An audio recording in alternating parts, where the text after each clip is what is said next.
going on? I am Nando. Hi, it's me, DJ. Oh boy. G'day, mates. I'm Diggins. And this is Mostly Nitpicking, a podcast where every week we pick apart a piece of pop culture by looking exclusively at the details. Woohoo! Oh, it's a great day to be alive, my boys. Good day This for shrimp week- on the Barbie. This week we're talking about a movie that is, when it come out like maybe 13 years ago, 2012. or I 100. believe. It's hard to tell. Yeah. It's a very much like I don't want to say it's like a relic of a bygone era, but it very is, much though. like looking at, like, yeah, it kind of is. I feel like some bits of it have stuck around. Like, I think you could still make this movie today. We'll get to it, but it's interesting because we're seeing the opposite of it being made today, which is the regular Snow White. But this is 2012's Snow White and the Huntsman. Mm-hmm. Which, Wow. And the very Huntsman? exciting. And the Huntsman, which I assume the Huntsman's in the new Snow White movie as well, but they're not even putting him into the marketing at all, as far as I'm Well, concerned. I don't even that's know how who you know. plays the Huntsman.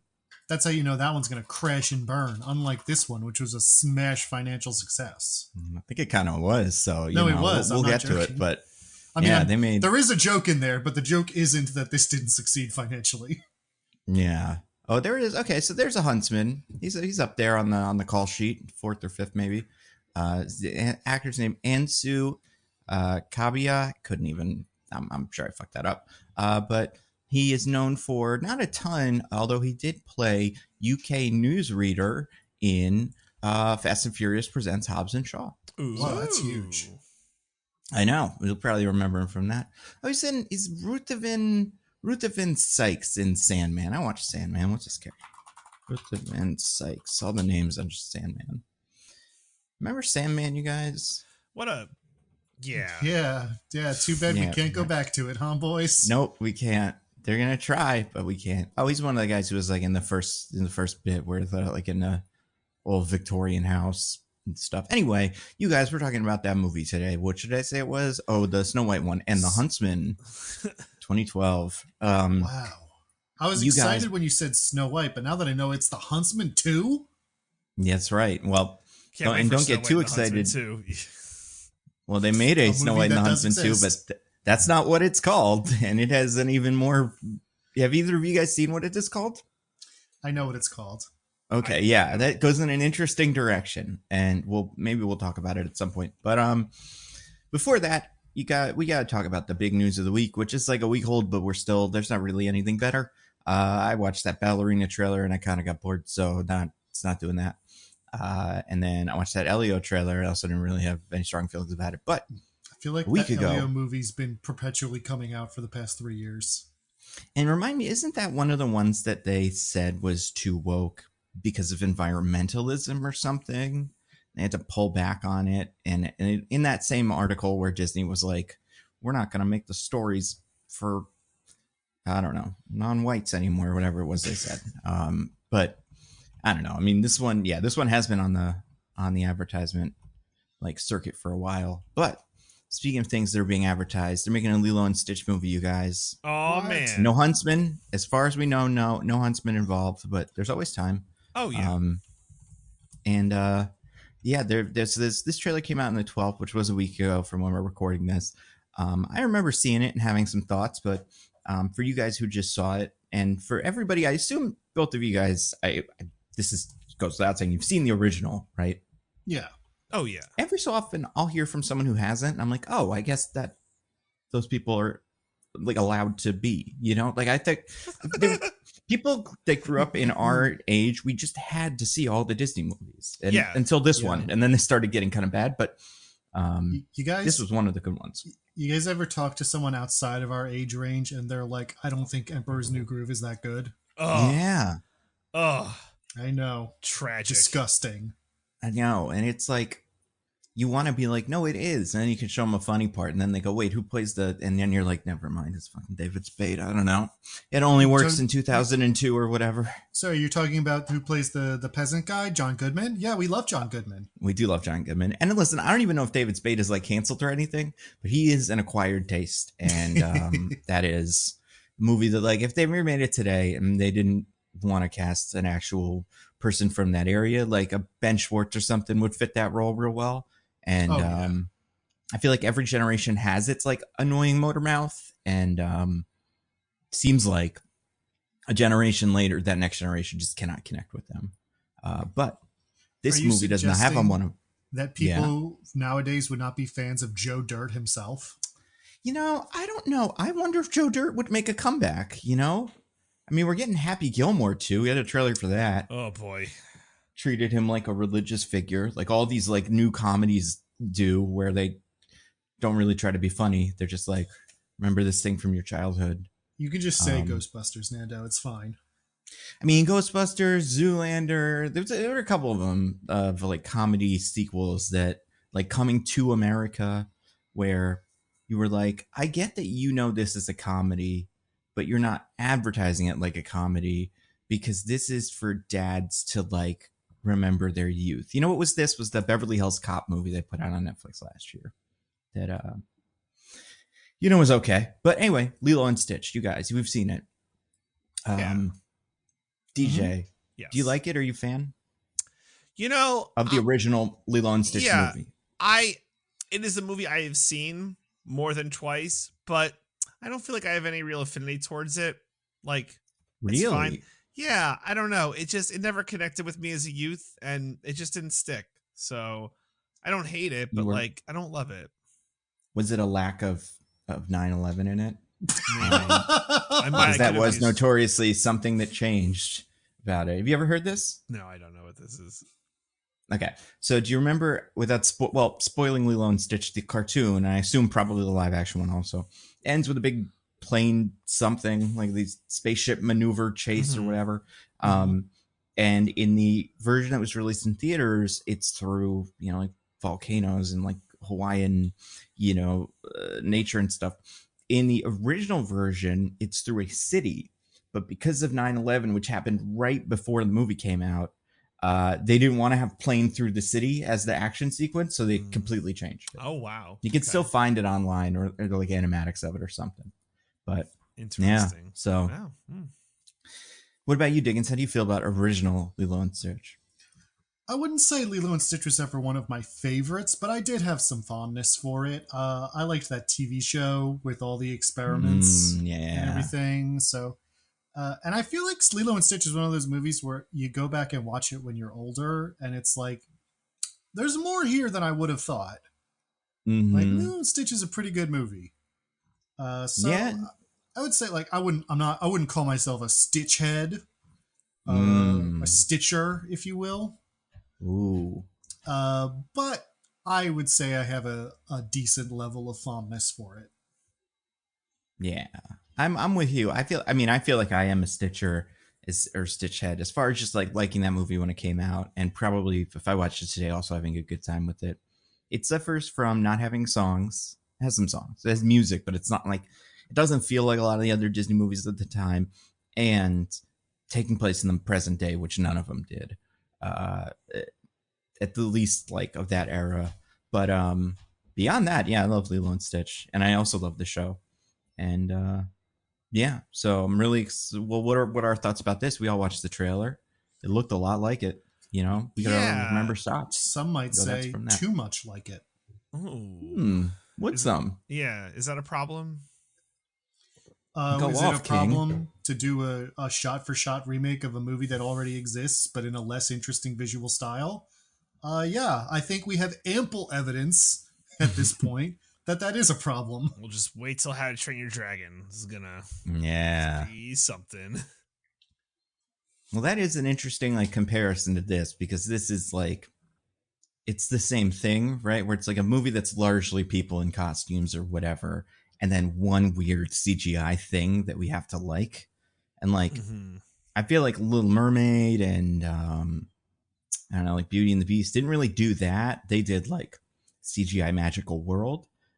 So I'm trying to think, besides like a Detective Pikachu, has this worked? Have they been able to manage one of these in a different movie? I would say while Detective Pikachu has a lot of humans in it, there's also a lot of Pokemon, and the world itself, I feel like they CGI'd or zhuzhed up a little so it didn't look like it was just our That's world. fair. I guess Sonic the Hedgehog is kind of this. Yeah, I think that's especially the first one. The first one I think is the closest we've gotten to this. Ooh, Keanu should be in this. You know, Ooh. he should be the red one that's evil. That comes 627. Because that's the shadow of Sonic the Hedgehog, and also Keanu Reeves, I believe, is Hawaiian in some part Hawaiian at least. So I think nice. Shadow is the shadow of Sonic the Hedgehog. Oh, I'm sorry. Excuse me. Well, and I mean, who would win in a fight? You know, Sonic or Stitch? Stitch, That's easy. Tough. No, Stitch is like, even if Sonic has the Chaos Emeralds. Oh, I feel like in these movies he just default has them now. Stitch is basically a god, though. It's like impossible to kill him. But like, I feel like Stitch couldn't catch Sonic, so I think there might be a bit of a stalemate in that sense. Do you think Sonic would know to drown Stitch? Because Stitch does have a weakness. Okay. He would just have to like come upon it. Sonic does know that water is the deadliest thing in the world. That's true. That's true. So like, he might not know that Stitch is specifically weak to it, but he would still consider like, what's one of the most dangerous things I can use against this foe? Water. Yeah, that makes sense. That's smart. I definitely think like they should do it. They should make that movie instead of this. You know, Sonic v Stitch, Dawn of Blue Little Weirdos. I would just also like to register that based on this trailer, the filmmakers are cowards. Yeah, right, let's talk about why that. Are they cowards? What's going on? Well, there's twofold reasons why they're cowards. The first one, besides that, and they're like layered. They're part of the same thing, but there's two reasons. The first one is they have done the lazy way of portraying how Jumba and Pleakley disguised themselves on Earth. In the original hand-drawn animation one, they are just two big freaky aliens wearing human clothes walking around and nobody questions it. Right. Yeah, with like a bucket hat and like a camera, and they're trying to pretend to be tourists usually. Yeah. But in this one, they have some alien technology that makes it so they look like the human actors that play them. Yeah. And they're not big, stupid aliens wandering around in human clothes. And that's cowardice point number one. Okay. All right, I'm with you there. Cowardice point number two. Pleakley, in this movie, is disguised as a man. And in the original movie, he was pretending to be Jumpa's wife. And that's right. You know, listen, one could argue, is that problematic? To an extent, certainly. I don't think we know how alien genders work, so I don't know that Pleakley is necessarily male as we think of it. But if you're going to change and update things, then rather than just removing that, maybe Pleakley has some kind of awakening. Maybe Pleakley realizes some things about himself. And maybe that's why instead he's just some guy, you know? Instead he's just like a plain old guy, you know? So otherwise would have been woke and they would have had to cancel it. Yeah, that's true. They already had to cast all Hawaiian actors, and that was probably the as woke as this movie was able. Like, I feel like all these movies get like a wokeness budget now, which is like the amount of wokeness that like Bob Iger is able to stomach, apparently. So yeah, I bet they used all their wokeness budget on authentically Hawaiian actors. Although I saw a thing so like this isn't an original thought of mine, but it is something I think raises a valid point. Lilo and Stitch is a movie that has plenty of native Hawaiians in it, but some of those characters are white for a reason. Yeah. Well, like, sorry, you were going to say? Who's white in that one? Like some of the tourists, a lot of the tourists are white. And sure, and like her friends who are kind of bullies. I think one of them is like a redhead. Yeah. So like those characters are white to portray a reality of Hawaii that like is authentic and real. Oh, did they not do that in this? It doesn't. In the hula scene, it seems like one of the girls who knocks her down might be a white. But I get Diggins over. I get Diggins' like, overall point, right? There's a specific tourist guy who's in the this guy who drops some ice cream or whatever. Yeah. Who is a white man in the original and is with an a awful Hawaiian man. And he's really like a sunburnt tomato man. Really is. Yes, that's right.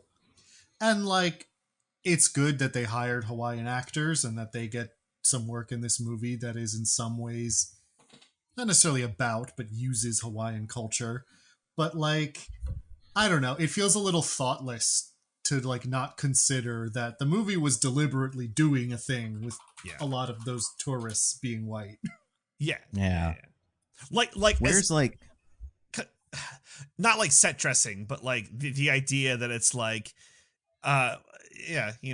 this modern day Hawaii isn't it's not just native Hawaiians everywhere, right? It's, and it's a tapestry. It's a reality. It's Donna. It's Taryn. It's sumo wrestlers. It's Rowdy. It's the other ones. It's all Nando, mostly white people, actually, when you really get down to it, except for those sumo wrestlers. Nando, it warms my heart down to its very core that you just made a Hard Ticket to Hawaii reference. I had to Google their names, but I remembered Rowdy when I started doing it. But, that's just that good. And that's our other Hawaiian movie the Podso will see, this year if Lilo and Stitch sticks, is able to hang with Hard Ticket to Hawaii. Does it have a big snake? Ooh, it's going to be tough. Does it have a cancer-infested snake? I mean, Stitch could be described as that in some, to the people who don't know he's a little guy. I feel like if I saw him, I could be convinced he's a snake. I don't know if you saw Stitch in real life, would you go dog or would you go something else? What would you think it is? If I saw Stitch in real life. And Stitch, the way he presents to Lilo in that adoption scene. In his less alien form. Yeah. He's still 4 legs, big ears. I feel tough. I would think weird blue koala. Yeah, I always thought that too. He looks like a koala, which isn't usually a pet, but I guess if it showed up there, I would go, I guess that's what that is. And then they would give it to me and I'd go, they labeled this as dog, but we gotta feed it koala food, right? Or something. We can't, I'm not gonna kill this thing. We gotta get some eucalyptus leaves. Yeah. And it's probably hard to get. I'd probably end up feeding it mostly. Well, actually, you know what? I feel like that's something you see in stuff every so often. Maybe. I don't know. Thinking it mostly in hair products and stuff, so that's probably not the same. Either way, this trailer's bad because, first of all, I looked it up. The girl that pushes her over is definitely lighter skin. It's hard to tell, but you got her still. But the thing that someone pointed this out on the Discord that I think is a good point. It feels like they fuck up the joke of the original trailer, which is Lilo praying for God's perfect angel to come save her, and then hard cut to Stitch being a big monster guy. In this, she just calls for a best friend, and then Stitch is there. But it doesn't have quite the juxtaposition of nice little puppy. Instead, you get this Godzilla monster thing. So, I don't know if that's just trailer editing, but not great. But, whatever. They'll what do you think? $1 billion for this one?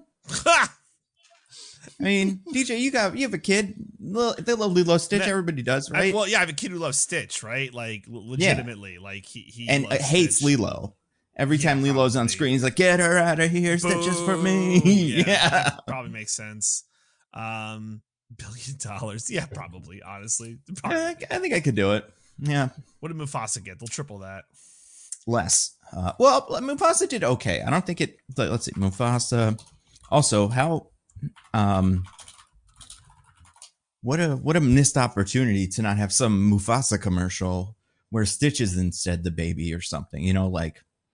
That was how they advertised the original one of those with all the fake Disney trailers. So Mufasa did $250 million domestic. Yeah, this will triple it. Yeah, probably so. $750 million. So good, man. Good, fucking good. And with it, does Stitch go worldwide in a way that perhaps other a Mufasa won't? I don't know. Well, I will say, just based on this trailer, Stitch is already much more expressive than any of the animals in those Lion King movies. Probably because he's not a real animal, and so they didn't have to make him adhere to photorealism in that way. Yeah, I think there's something to the marketing of a Stitch being like just so like powerful that I wouldn't be surprised if it's just like he's just like people in other countries that have no affinity for any of these movies, like, you know, see Stitch and go, that's something I think I'll like. And it's pretty good. He's a little troublemaker. Was the original Lilo and Stitch a particularly big moneymaker? I'm going to say no. I don't want to blame it completely on 9/11, but it definitely didn't help. Not bad. I think this was, I don't know if the narrative is this is part of the Disney decline era. But I kind of remember it not being a humongous success. Okay. The original Lilo and Stitch grossed a total of $273 million worldwide against a budget of 80. So it definitely did good money. But how does that compare to, let's look at like Hercules or something that came out in what you would call maybe the, you know, the golden age, only a couple years earlier. Okay, so Hercules on a budget of 85 million made 252. So that's pretty good. Like, I feel like they all get measured against The Lion King, which was just an incredible success, like made $1 billion worldwide. But yeah, it's right up there with other somewhat memorable movies of the time. Like, I wouldn't be surprised if it made more than Pocahontas. Which, where's that live action remake, guys? Let's get Mel before he gets double canceled. Okay, so Pocahontas made 350 million worldwide, but I'm not surprised. That was the first movie that came out after Lion King. So it had like 8 animal friends. It was fucking busting open with animal friends, which is always helpful. But you guys, speaking of animal friends, yeah. One more news. Sure. Oh, is it March Madness news? We should probably mention that at the top of the pod too. Oh yeah. Well, I by the time this pod comes out, it's certainly the March Madness bracket has started. But I don't have any results yet. But I tiny silver lining. If you did make a bracket in the ESPN Tournament Challenge but didn't join, you can still join the group. So if you have an existing bracket, you can join the group. You just can't make a bracket because the tournament's already started. So that's news 1. News 2, just want a quick hit from you guys. I'm sure you saw Carl Urban as Johnny Cage in Mortal Kombat 2. Oh yeah. I know we only got images. I don't know. We saw the Shao Kahn mask, and we saw Princess Katana. Yeah, you saw Katana. With the. Where's my boy Cole? Mm-hmm. You know, where's Cole Young or whatever? Yeah, Jax too. We saw Jax, right? Jax, he's got Jax arms. Yeah. So I guess my question is, because I don't think we've really talked about this. Johnny Cage is, very American as a character. And Carl Urban is quite, top of the morning to you, governor. So I'm just curious how that's going to work. It's a good question. I think he's probably going to do, he's going to do some acting and stuff, right? Like he's going to pretend to be something else. There's a couple things. He could do the Benedict Cumberbatch where you clench your jaw and you just force the words through your teeth. Right? That's the one way to do it. You do the jaw clench because you can just sound American that way. I don't know. I've never. Yeah, I mean that's what he does in those Star Trek movies, right? He's Bones. He's not any. Oh, he is Bones. In generally American in those. Okay. I think it mostly works. It doesn't come to me off. I can't remember Carl Urban American, but okay, all right. Yeah, I mean, that's definitely not what he does mostly. Although Judge Dredd, also American, not a huge speaking role, but nothing fancy there. I almost want his just regular voice to be Johnny Cage. Yeah, I'd be fine with that. He just has to be a movie star. I don't think he needs to be American at all. Like a Hemsworth type movie star is fine. Like he's from New Zealand, so I'm sure he could do a pretty passable Australian accent, and he also can do a pretty good British accent. If you want to have him be he should be playing. If I'm his director, and I'm not, that's somebody else. But if I was, I'd be like, do Russell Crowe in 2002. Like, that's what I want from you. Punching and, getting in fights and stuff, thinking, taking yourself way too seriously. I looked it up also. Cole Young is in this movie. Don't worry, guys. But he's fourth on the call sheet according to IMDb, so that's not great. Yeah. Well, but why did we did so much work setting him up in the last movie? He's not the main character now? You think they're going to kill him in the first minute or two? Yes, 100%. It's weird. I'm like weirdly excited for this movie. I should have had this been part of my like yearly prediction, but I should have been like, Mortal Kombat 2 will surprise everyone by being good. Oh yeah. The problem with these is I might like it even if it stinks. Right. I like the last one even though it wasn't very good. So I could see the things that I recognize and enjoy it in a way that, And the last movie didn't even have that much Mortal Kombat, ness in it. You know what I mean? This movie seems like it's not even a way little more. There was hardly any combat, mortal or otherwise. Yeah. Well, or like characters, right? We had Goro. That was cool, I guess. Well, that was not Goro. That was like Boro or something. Goro's cousin. Oh, sure. Yeah. It was a different whatever they are, four-armed demon guy. I mean, I feel like we had a shitload of Mortal Kombat characters, right? There was Kano, who had studied all of your moves. Mm-hmm. Yep, he studied all your moves, and he had the power of racism that activated his arcana. Remember that? Yeah. You had Kano, you had Liu Kang, and what is his name? Yeah. Kung Lao were just like there. You had Sub-Zero. Yeah. You had Sub-Zero. And you had Sub-Zero, although now that I'm thinking about it, did that turn out to be the other one or something? Venom. Was it actually Venom? No, I mean like Noob Saibot, right? Like the evil version of Sub-Zero. Yeah. I don't know if they'll bother with that here. Right, yeah, you had Scorpion. You had Raiden. I'm pretty sure Raiden was in it. Mm-hmm. Yeah, Raiden was the one gathering them all. As always. Yeah, and then Jax, Sonya. Jax was in the last movie? Yeah, Macabre. He got his arms frozen off by his Arcana activation was losing his arms. That's right. That was so stupid. And then I'm forgetting somebody. Who is the guy? What's the name of the guy who fought? Who was like speedy? He had like speedy powers. He was a bad guy. When all the bad guys showed up and started fighting, he was the one who had like, God, I can't remember this one. He's one of the like ninja-y ones who doesn't have any defining traits besides like being kind of cyberpunky, if I remember correctly. He doesn't matter, and like I doubt he'll be in this new one. Smoke or one of them. Yeah, one of them. It's shoot. Either way, he was there, and I remember seeing him and going like, that's probably somebody I'm supposed to recognize, and I looked it up, and it was. Rico. But yeah, there was. No, it's a very specific name that I'm looking it up now. I just need to find one actor that was in this first. Okay, there we go. Yes, Cabal. That's right. He showed up in the first one. Also, Goro was in the first one, according to the cast list, anyway.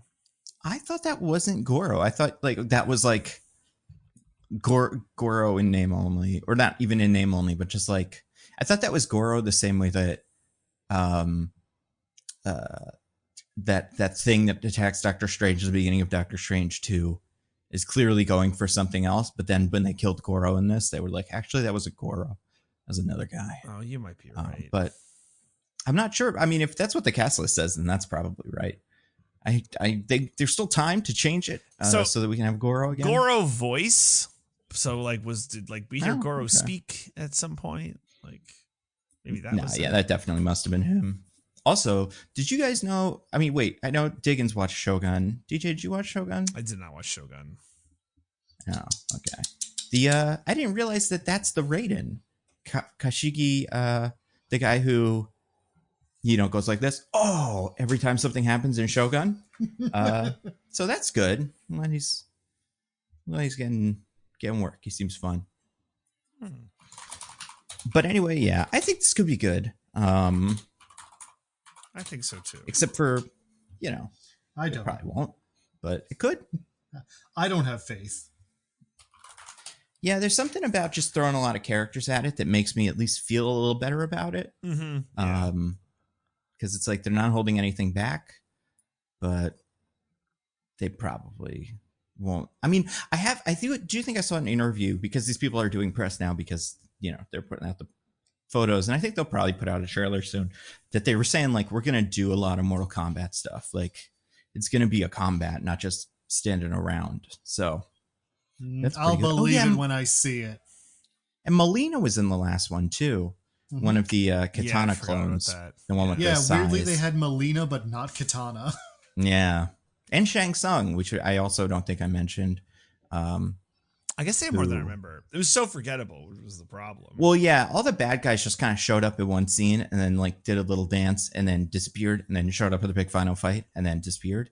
But really, Sub-Zero was the only one that was interesting, and he was off doing his own movie with Scorpion and the fucking Earth mostly. It was stupid. Yeah. It was mostly the Kano show, if I remember correctly. Yeah, I think because he had studied all of your moves, so he knew what to do to make us love him. He was the only character who had a personality because it turned out to mostly be racism. But even in the beginning, he was the one who was like, "Hey there, sweetheart, I want to become your, boyfriend," or something. I don't remember. Oh yeah, wasn't Lizard also in that one? Wasn't right? They fought him early because he was invisible. Yeah. Mm-hmm. Yeah, but I mean that's the thing about Mortal Kombat. You can go through 20 characters and still not even scratch the surface of like potential characters in the future. Like I remember at one point we saw like a picture of like Kotal Khan or something, and it was like, oh yeah, that guy. Yeah, it was like in the wall of previous Mortal Kombats or something. So like I doubt he'll be in any of these, but like that's just a guy, and he's got a whole bunch of guys and stuff, and so yeah, those games are great. Speaking of Australian actors. Ooh, good one. Not that New Zealand actors are the same, but like who gives a shit there? We love you guys, New Zealanders. Kiwis, as you would say.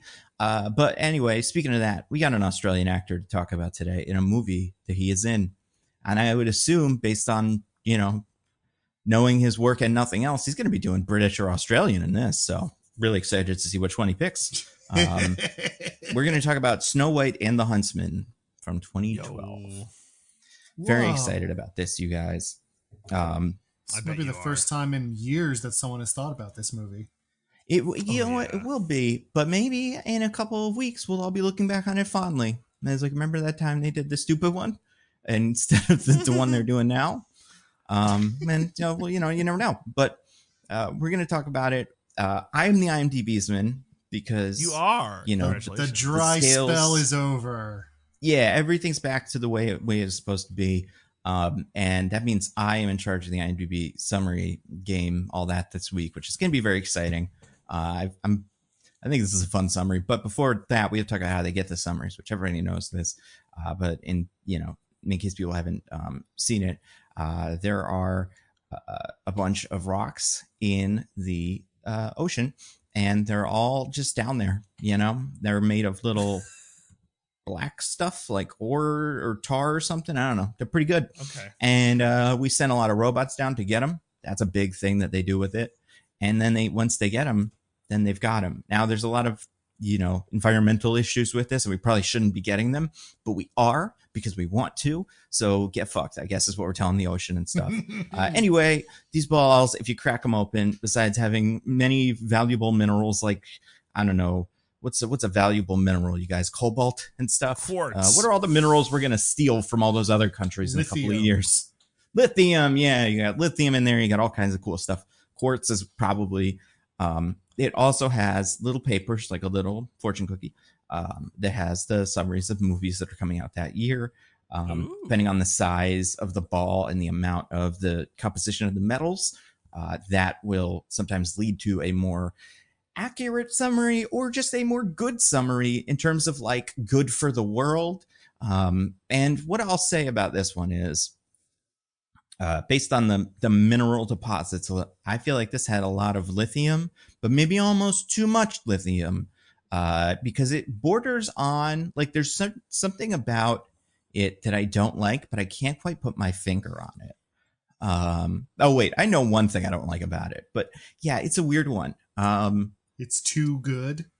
Yeah, you'll see when you go for it, and I think one of you'll probably get pretty close. So, who's in charge? Who gets to go first? I get to decide who goes first. because I Some would say graciously allowed Nando to end his dry Mhm. spell. Some would say. Except I'm so happy about it. Oh, yep. baby. So I'm going to tell DJ to go first because I don't know what I'm going to say yet. All right. All right, It's DJ. too good. All right, It's not like, okay. Too good's a little bit of a stretch. I don't think it's inaccurate, but I do think it makes a choice that I find kind of strange. All right. Okay. Well, I do, because I thought about this, and there is something I want to do. Like there's something that I want to bet is in, and then I guess Diggins can copy me or leave it out, and then we'll see. Okay. So, in a retelling of the classic fairy tale, a huntsman must track down the Princess Snow White to be brought back to the evil queen, leading to an all-out battle against the queen with Snow White and her various allies. Okay. Diggins? You did one thing I was going to do. Be perfectly spot on. Yeah, nail it. Right. Every single word. So, just do all those words, Diggins. Remember them as best you can. No. But yeah, you got Diggins. I was going to say, a huntsman is sent into the woods to track down the runaway Princess Snow White and bring her back to her evil stepmother, Queen Ravenna. But when he discovers her plight, he instead helps her escape, and the two end up joining the fight to defeat the evil queen and bring hope and light back to the land. Ooh, okay. I will say I want to use closer. I also think I want to do one quick game. This isn't like, this was going to be kind of my tiebreaker game, but it would have been, it's just this question. And if either of you know the answer, then that'll probably be helpful in me deciding. But I think I know where I'm going with this. The director of this movie, does anybody know who it was? You guys look this up? I do. Nah. Do you remember their name, Diggins? This isn't the question, but this is the beginning Sanders, of the question. I believe. That's right. Do you know what other movies Rupert Sanders has made, especially one that is significant for a reason that kind of is interesting in its connection to this movie, and also that we have done on the podcast before? Oh, that we've done? I remember he directed something we've covered. I remember seeing this, but I can't remember what it is. You want to take a shot? It is somewhat connected. I don't say like tangentially, but like there is a very strong, weird little thing that connects both of these movies. I have a guess, but it's probably wrong. Okay. Is it that? I'll say before. Well, DJ can go first. I would say before. It's a movie we did in the last 2 years, let's say. It's probably. I'm just gonna go with my guess. Is it that stinky Taron Egerton Robin Hood movie? No, but it would be an interesting decision to just have him do it again. That was 1,000% more than 2 years ago, DJ. But yeah. Man. I wasn't on the podcast when you did that, so that means it was at least 6 years ago. Really? Oh, fuck. Yeah, I want to say it was 2018. It's been a while. Was it? Holy shit. Oh my god. Yeah. Different time. Oh, we've been doing this podcast too long. Well, Diggins, what's your awesome guess? Yeah, what's your guess, Diggins?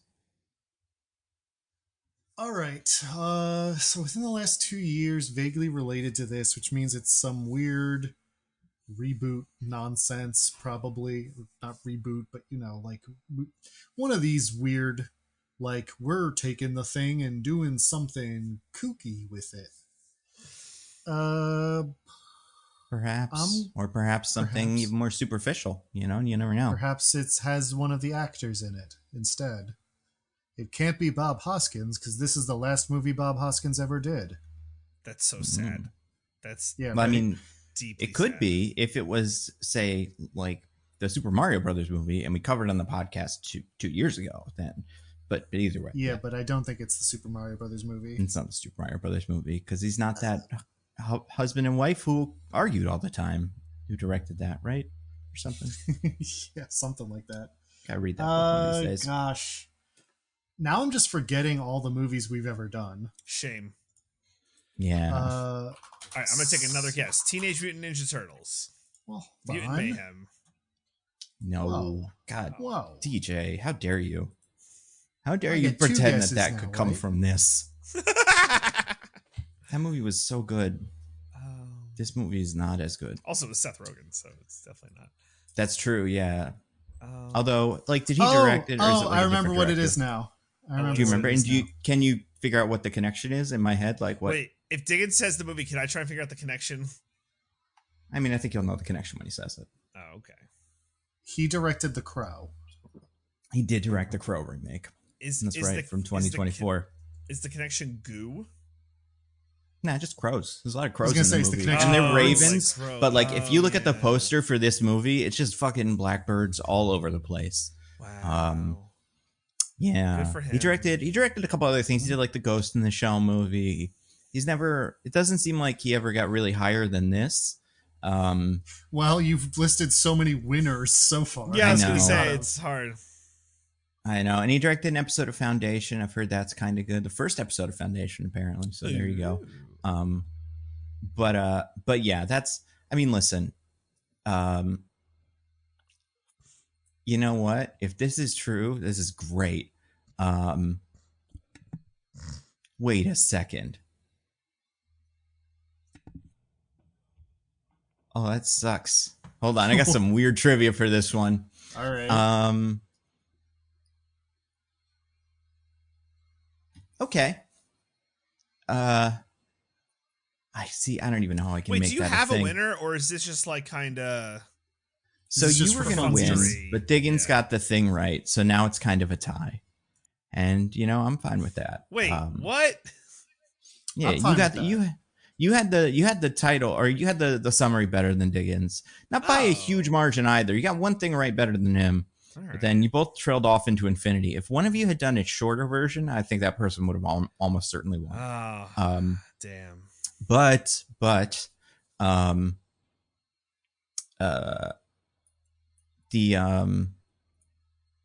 there is some really wild trivia for this movie. Ooh, exciting. Yeah, and you know what? This isn't even great trivia. Like but it's hard to make a trivia that's like guess which. You know what? Actually, I can do that as a trivia. All right. Charlize Theron injured her stomach while shooting a scene for this movie. What was she doing? Why did she injure her stomach? What happened? Who goes? Which first? scene was it, or why? I have a guess. I also have a guess. All right, do DJ's first since Diggins went first last time. Was I it that? didn't, but okay. Was it that scene where? And I guess we're gonna spoil it a little up front, although it doesn't fucking matter. Was it that scene where like her brother dies and she's just like fucking rolling around, fucking screaming, just like, oh my god! Like, was that scene? So it's not clear, but it is that she had to scream very loud and she tore a stomach muscle while doing it. So yeah, kind of, maybe. Diggins even gets to make I feel a like guess. That was. Well, I gonna mean, be yours my was right. guess. So, that's the. All right, I'll do one that you neither of you can possibly know. Well, not can possibly know, but Nice, it's probably nice, a little. It seems like there were a lot of injuries on this set. Like, apparently, Nice. And it was worth it. Yeah, Yeah, Kristen right. Stewart really punched Chris Hemsworth, gave him a black eye. Cool. The director, the blood in the first shot where there's like a dripping blood, is the director's blood from cutting his finger because he wanted it to look like real blood. Okay. There's Well, a lot of injury. weird. He did that on purpose. It's an injury. When you look at how the movie came out, it's an injury. But When you look at but the yeah, results. it does seem like the fighting in this, or like there are a couple of other versions of that. But here's what I'll say. And also, Kristen Stewart tore a ligament in her thumb during an attack scene with the dwarves and suffered a foot injury on set. Production had to shut down in October 2011. So what the fuck happened with this movie? Like, what the fuck? They did a bad Sounds job. Like they didn't have a safety coordinator or something. Yeah. Oh my gosh. And apparently, Kristen Stewart had an affair with Rupert Sanders during the making of this movie. Wow. Wow. Wait, really? No, that's I knew she cheated on Robert Pattinson, but I didn't know it was with this guy. Oh. It's the most memorable thing from this movie. God damn. Yeah. You guys don't remember this? This was like huge news at the time. Oh yeah, didn't Trump tweet about it? He's like, I'm with Robert or whatever. He did. He had a really big hate boner against Kristen Stewart. But now we look back on it and it's like Kristen Stewart was pretty young and this director was a lot older than her, and it's kind of messed up that he was doing this. Yeah, that does. Yeah, I mean, I'm wondering how old was he when this movie came out? Because I really don't know. I know so little about this guy. Might as well just not exist as far as when I'm the concerned. movie came out, Kristen Stewart was 22. Okay. So it wasn't like a criminal, but it was not great. Listen, she's of age, and that's a step up for certain directors. He was 42, so nearly twice her age. Wow. It's got that Leonardo DiCaprio disease. God, that's so much worse than the Leo. Well, I guess the Leo disease has gotten worse as time goes on because the bottom, that's kind of how it the works. 26. It used to be that he was like 40 dating 26-year-olds, and you're like, Leo, come on. But now it's like, he's much older. Listen, here's the trivia that I was going to go with. This is the other trivia, and it's practically a toss up right now. So this is all the marbles as far as I'm concerned. Jesus Christ. Kristen Stewart rides a horse in this movie. Mm-hmm. It is the same horse as another actor rode in another movie that came out around this time. Oh my God. I imagine you just call your horse guy and then you're like, give me the horses. But these two actors shared a horse. One of them is Kristen Stewart. We want to guess at who the other one is and for what motion picture. Oh my God. That also came out around this time. Yeah, within 5 years of it. All right. Sure. Can I have a guess? I'm going to get Diggins go first since you went first last time. That's fine. Within 5 years? Yeah. I was thinking of something from the same year. I mean, that would technically also be, I'm just giving you a zone, but you're welcome to say the same year, but All right. I'm going to say Ian McKellen from one of the Hobbit movies. Ooh, good guess, but not correct according to this trivia. Thank God, because that was also my guess. I do think this movie shares some aesthetic with the other movie. Okay. Anyway, like The Hobbit didn't. The Hobbit The Hobbit looked worse than this, I think, which is saying something. Was it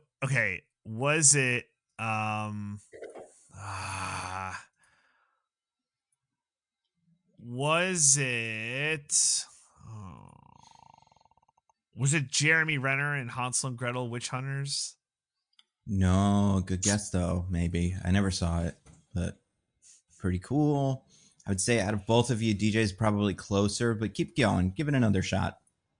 I'm gonna go with Johnny Depp in the Lone Ranger movie. Oh, that's a good guess. No, not at all. Not at all. Interesting choice though. DJ? Oh my! You should get one more guess after this. What were other? Oh my God. Was it King Arthur in that King Arthur movie with Charlie Hunnam? No, good guess though. That existed. Diggins, this is your last guess, and then we will move on to just me saying which one of you wins because I'll decide. I will say Sorry. No, DJ's give your hint before I commit. Yeah. My hint is DJ's been on the right track in terms of just like who it could be. Like they're a specific kind of guy. So it's a guy. It is a guy, yeah. Of course. So don't finish my sentence. Angelina Jolie, which one? Yeah, so many of them. Okay. Well, I don't know who any of the men in the Maleficent movie are, so there goes that guess. Mm.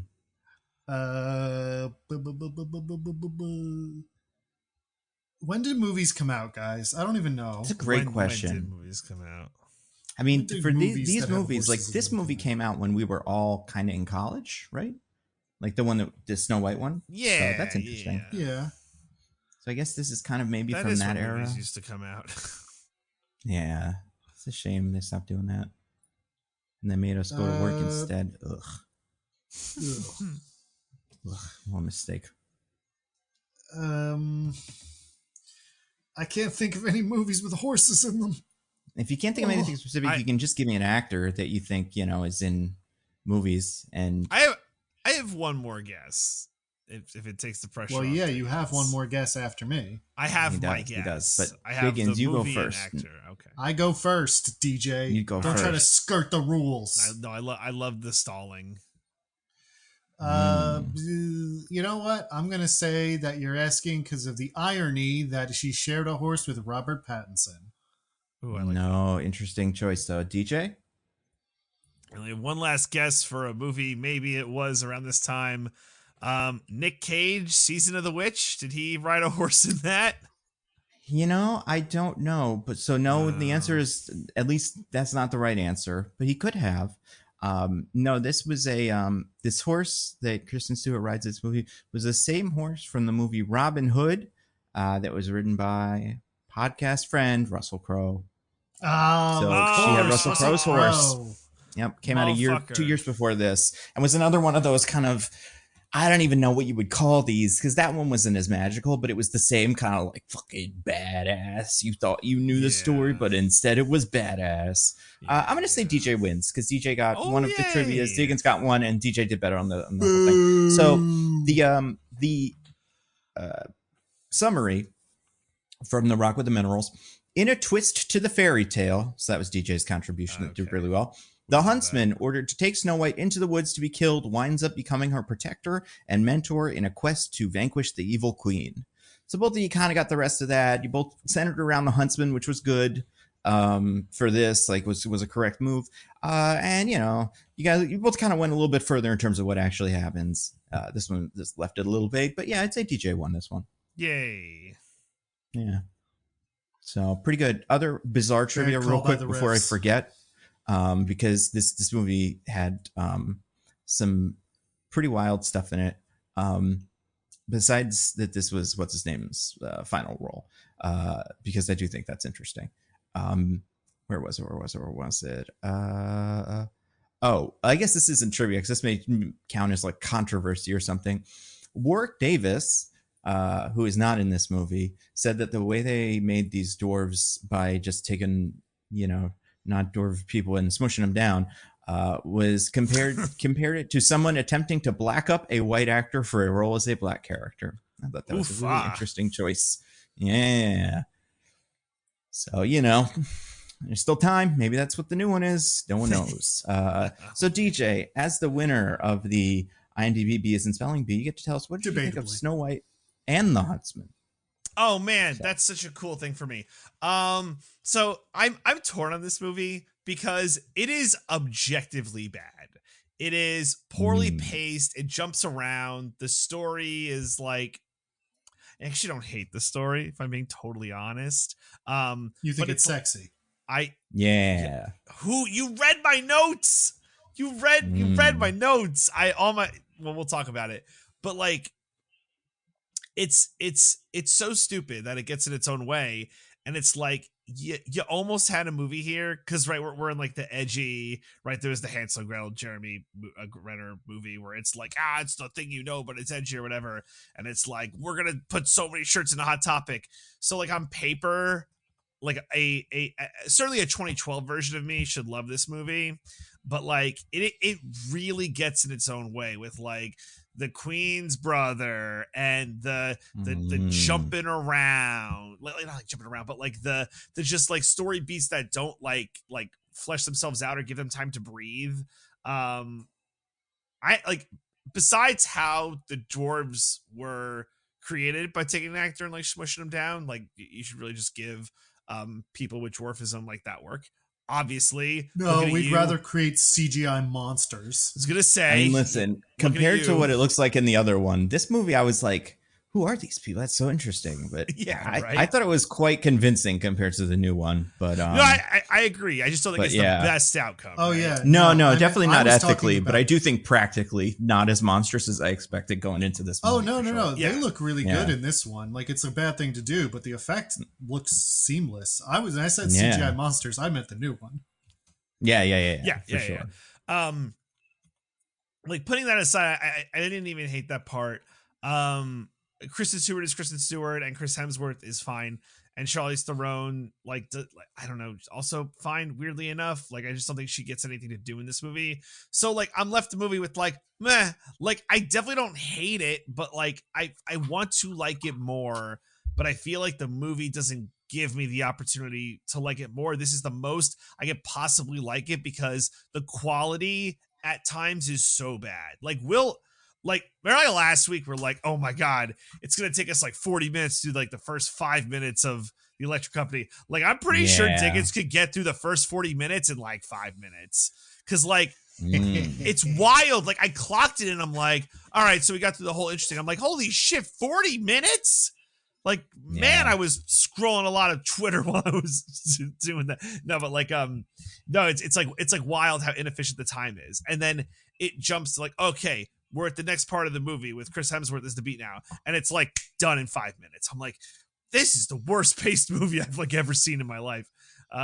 So yeah, it kind of sucks that it gets in its own way. Cause like, I don't know. I think there's some potential here, or there could have been. It's definitely not what wound up on screen. But that's what I thought. Diggins, what did you think of this movie? I would say, based on what DJ just said, I felt almost the exact opposite as him. Which is to say, I watched the first 30 to 40 minutes of this movie, and I was like, what if this movie owns? Oh. And then you were like, oh shit, it doesn't.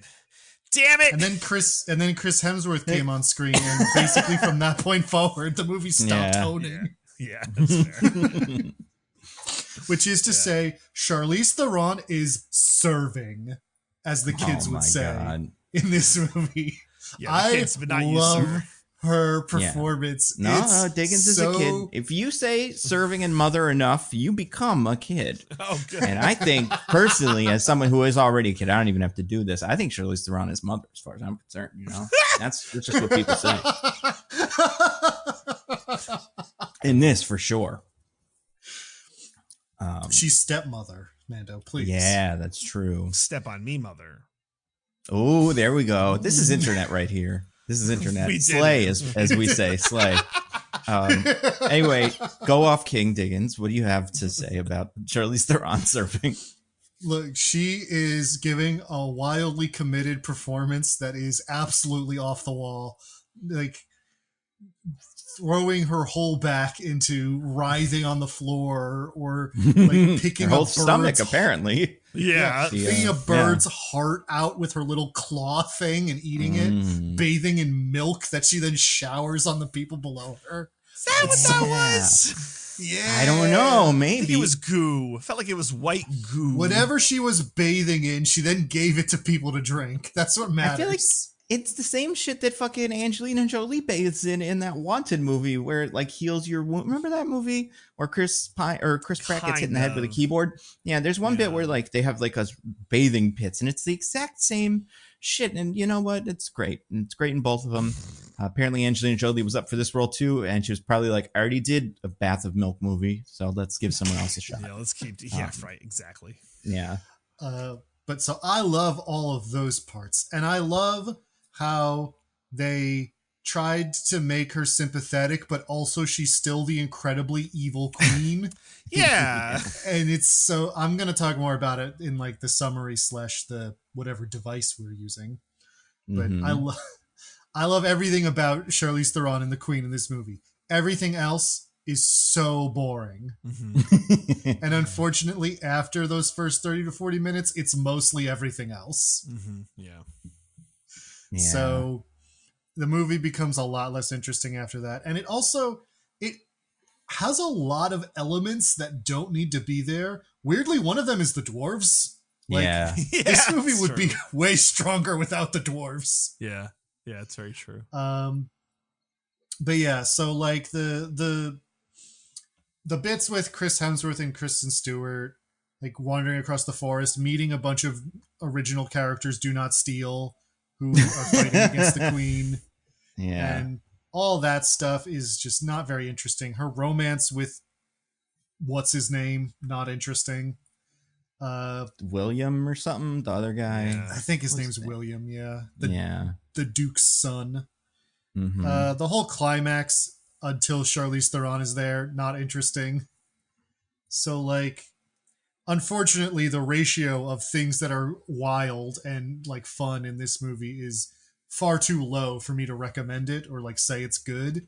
But, hey, I'm glad that Charlize Theron had some fun with it. That's all I'm going to say. Yeah, that's. What about you, Nando? Yeah, I don't know how I feel about this movie. So like I can't say whether I agree with one of you or the other. I definitely didn't like it, and I think it kind of, you know what it is? Do you think what's his name? Rupert Sanders, we just said, is who this guy was that made this movie. Mm-hmm. You think he saw Stardust? Do you think he watched that Stardust movie and was like, I'm going to make a worse one of these. I can do it. I can make it do the same thing with the evil queen and then also heroine, about as much charisma. And instead of casting, fun, kind of lovable guy, we'll do Thor because Thor is popular. You know what it is? This movie feels like, I think because it's so derivative in a way that I don't blame it. Like, of course it's derivative. It's a Snow White movie. But like, because of that, and because so many people have done that, and then because of how much that affected other fantasy tropes, like I just feel like I have seen this movie so many times, and it feels like a right time, right place, right time kind of thing. In terms of like, you could never make this movie now because who would want to watch it? And I guess maybe people would want to watch it, but like this was peak Thor, this was peak vampire, whatever, Twilights.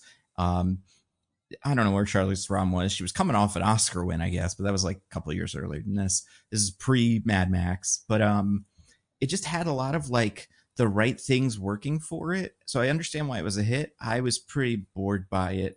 I think every time something showed up and I was like, why are we doing this? And I was like, oh, right. That's how this happens in the cartoon. That was pretty boring. All this stuff where they were running around in the middle of the woods didn't look very interesting to me. I didn't like Chris Hemsworth either, although I thought his accent was insane. But it was so insane that I had a hard time hearing him sometimes, and I needed to turn on subtitles for him specifically. I don't think Kirsten Stewart's accent was that great either, but it wasn't nearly as distracting. And I also was like pretty impressed. I expected the dwarves to look a lot worse, like I was saying, and then they show up, and I'm like, oh, they look pretty good. But yeah, they didn't need to be there at all. I was shocked they got a hi-ho in. I wanted to sue them for Disney when they started saying some of the things they were saying.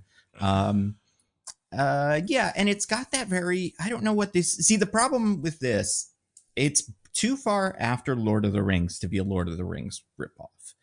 But it's too soon. It like came right on the heels of The Hobbit, like we were saying. Those were around the same time. But I don't think it was ripping off that, because The Hobbit had a way different tone, and it did feel like a lot sillier. What is the genre that this was? This like Batman Beginsy kind of, what if the thing was grim? Because there were a lot of movies like Dark this fantasy? that I can remember. Well, yeah. But this very... I really do think there's a specific element to this where it was like, okay, it's the story but it's like different and twisted. Da da da da da. Yeah, I guess Maleficent is probably is a product of that.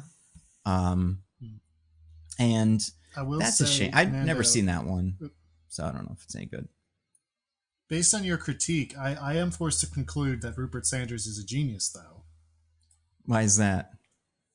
Well, because he knew in his future sight, in his foresight, that in about 13 years after this movie came out, we're not allowed to watch Stardust anymore. So we have to settle for Snow White and the Huntsman. It's bullshit. Wait, why aren't we allowed to watch Stardust anymore? Written by the same guy who wrote Sandman. Oh, get out. Fuck. I thought it was because Captain William Shakespeare is gay and that's too woke. Oh, no. But it has Daredevil in it. Can't we just have one thing? I was, yeah. Well, he didn't write the screenplay, but he wrote the book it's based on. Then I don't care. I'm fine with that. I mean, I guess he got paid by it. Can we put him in jail or something so we don't have to worry about this? Take all his money. what happened to that? You know, just throw him in jail. But anyway, I liked Stardust. That movie's fun. See, the only person I think of when I think of that movie is the devilishly whatever crazy Matthew Vaughn. And this was like his first big. That Stardust was his first big movie, and I don't want to say it only went downhill from here because I think Kingsman was good, but like looking back, I'm like, this might be his second best movie he ever made, and it rules. Have you watched Stardust, DJ? I can't remember. I have not watched Stardust. I have not. Are you aware of it at all? Not really. No. It's a lot like this, but silly and colorful. And what's his name's in it? Daredevil is the main guy.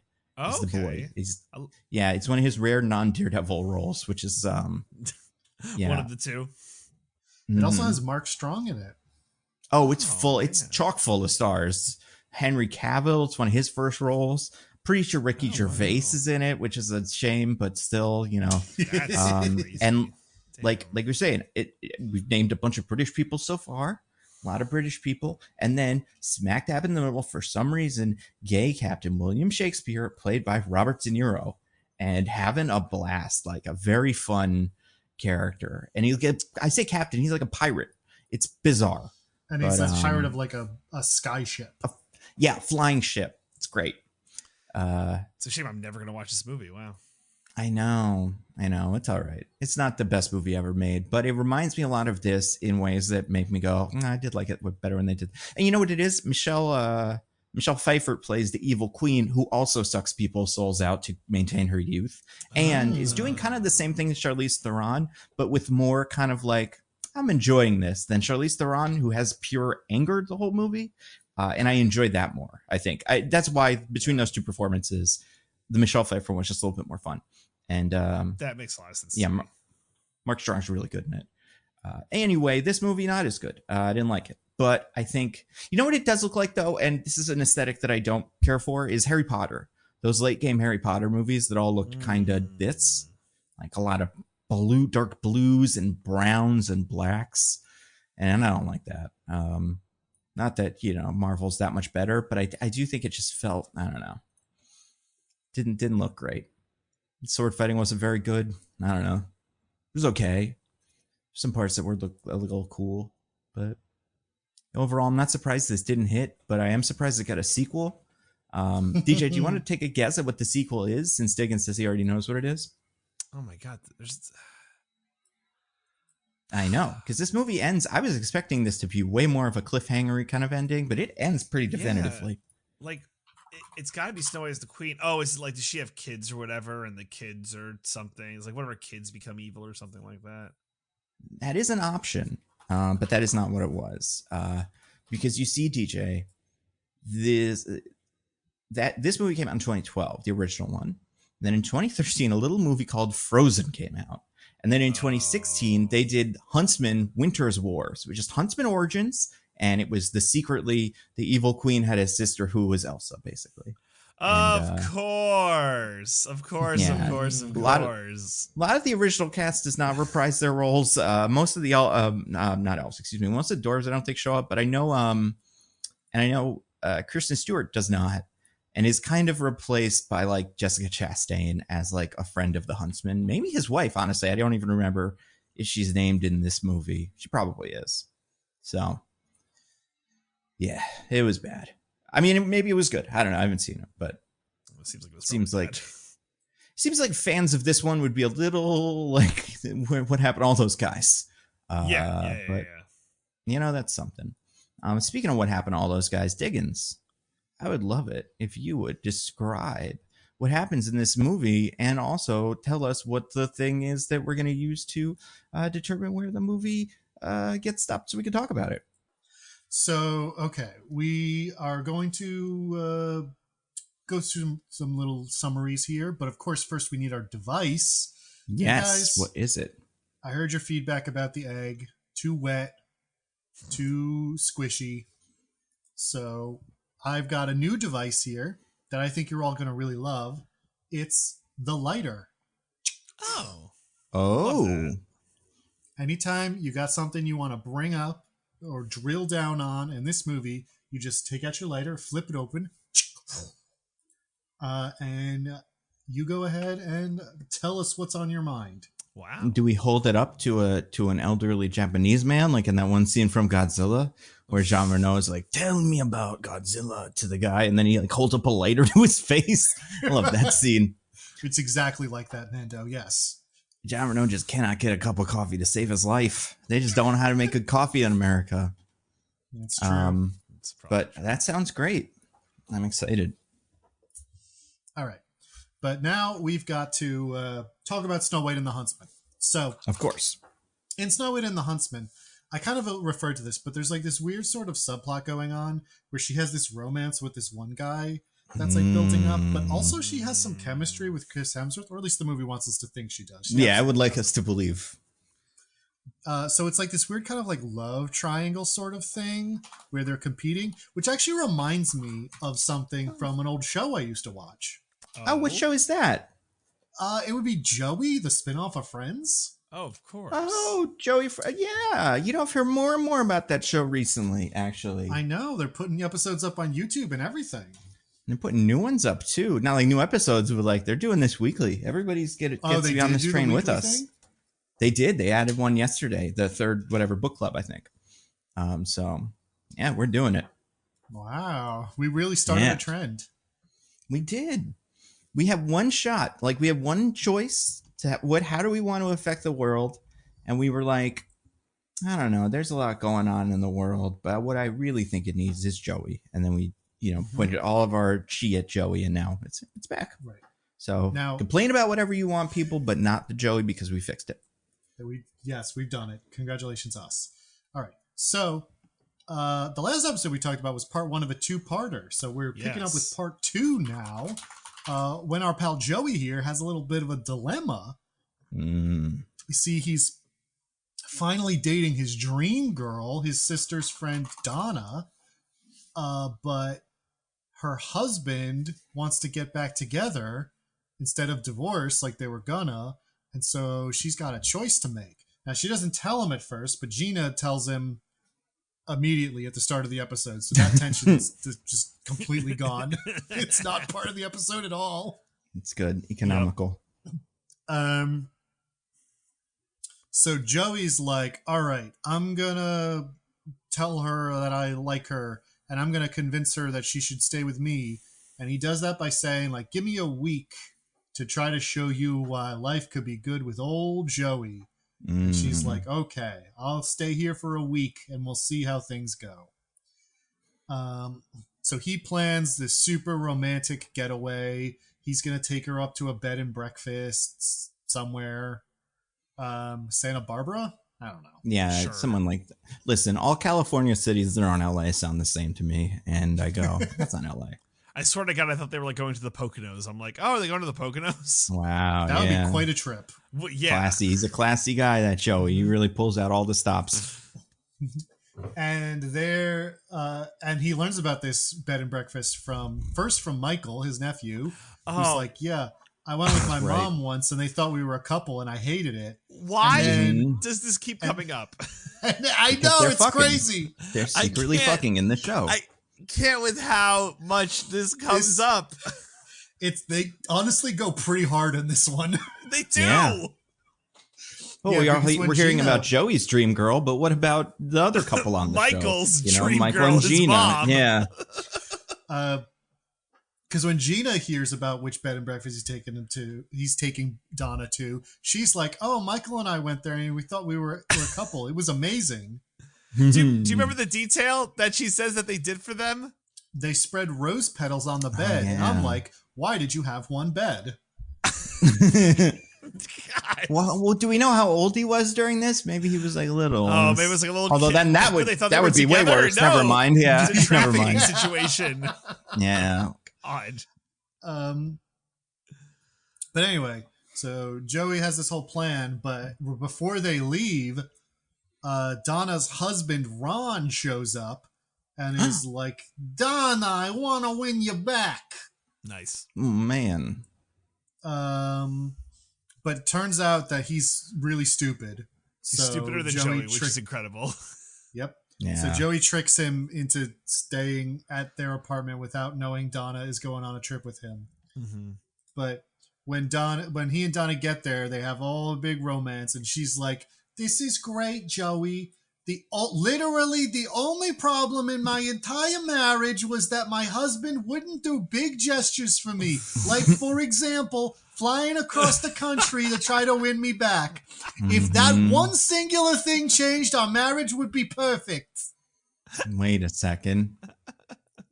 Uh-oh. So Joey's got to be like, "Oh, darn it. Because I can't. I'm such a good guy. I can't not be good. I can't not be a good boy." So instead of doing Donna daily, nightly, and ever so rightly, he takes her back to his home, where he then has the entire conversation for them, because the joke is they're both incredibly stupid. Yep. Where he's like, "You guys do still care about each other," and he did apparently the only thing that was a problem, which is do a big gesture for you. Probably the most meaningless thing he could do is like big gestures after long periods of neglect. Like there's a whole just do it once. There's a whole episode of BoJack Horseman about how in real life that's not a good thing and is actually a sign that they're not that invested or don't care that much or just aren't good partners or parents or what have you. Yep. Well, how many episodes of BoJack Horseman were there? Are there more 15 or less than there is of Joey? Oh, it's coming. There might have been more. There were like 6 seasons of that show. Oh yeah, it's probably close to like 70. Man. Yeah. All right. Well, then never mind. I was gonna say Joey wins out, but it does not. No. It's a shame. But anyway, so they get back together, and Joey's all sad. Can we very quickly talk about the subplot for this episode? Because I actually watched I was going to. Okay. I was going to, yes. Oh, that's Did you watch part 1 or did you only watch part 2? No, I went back and watched part 1, yeah.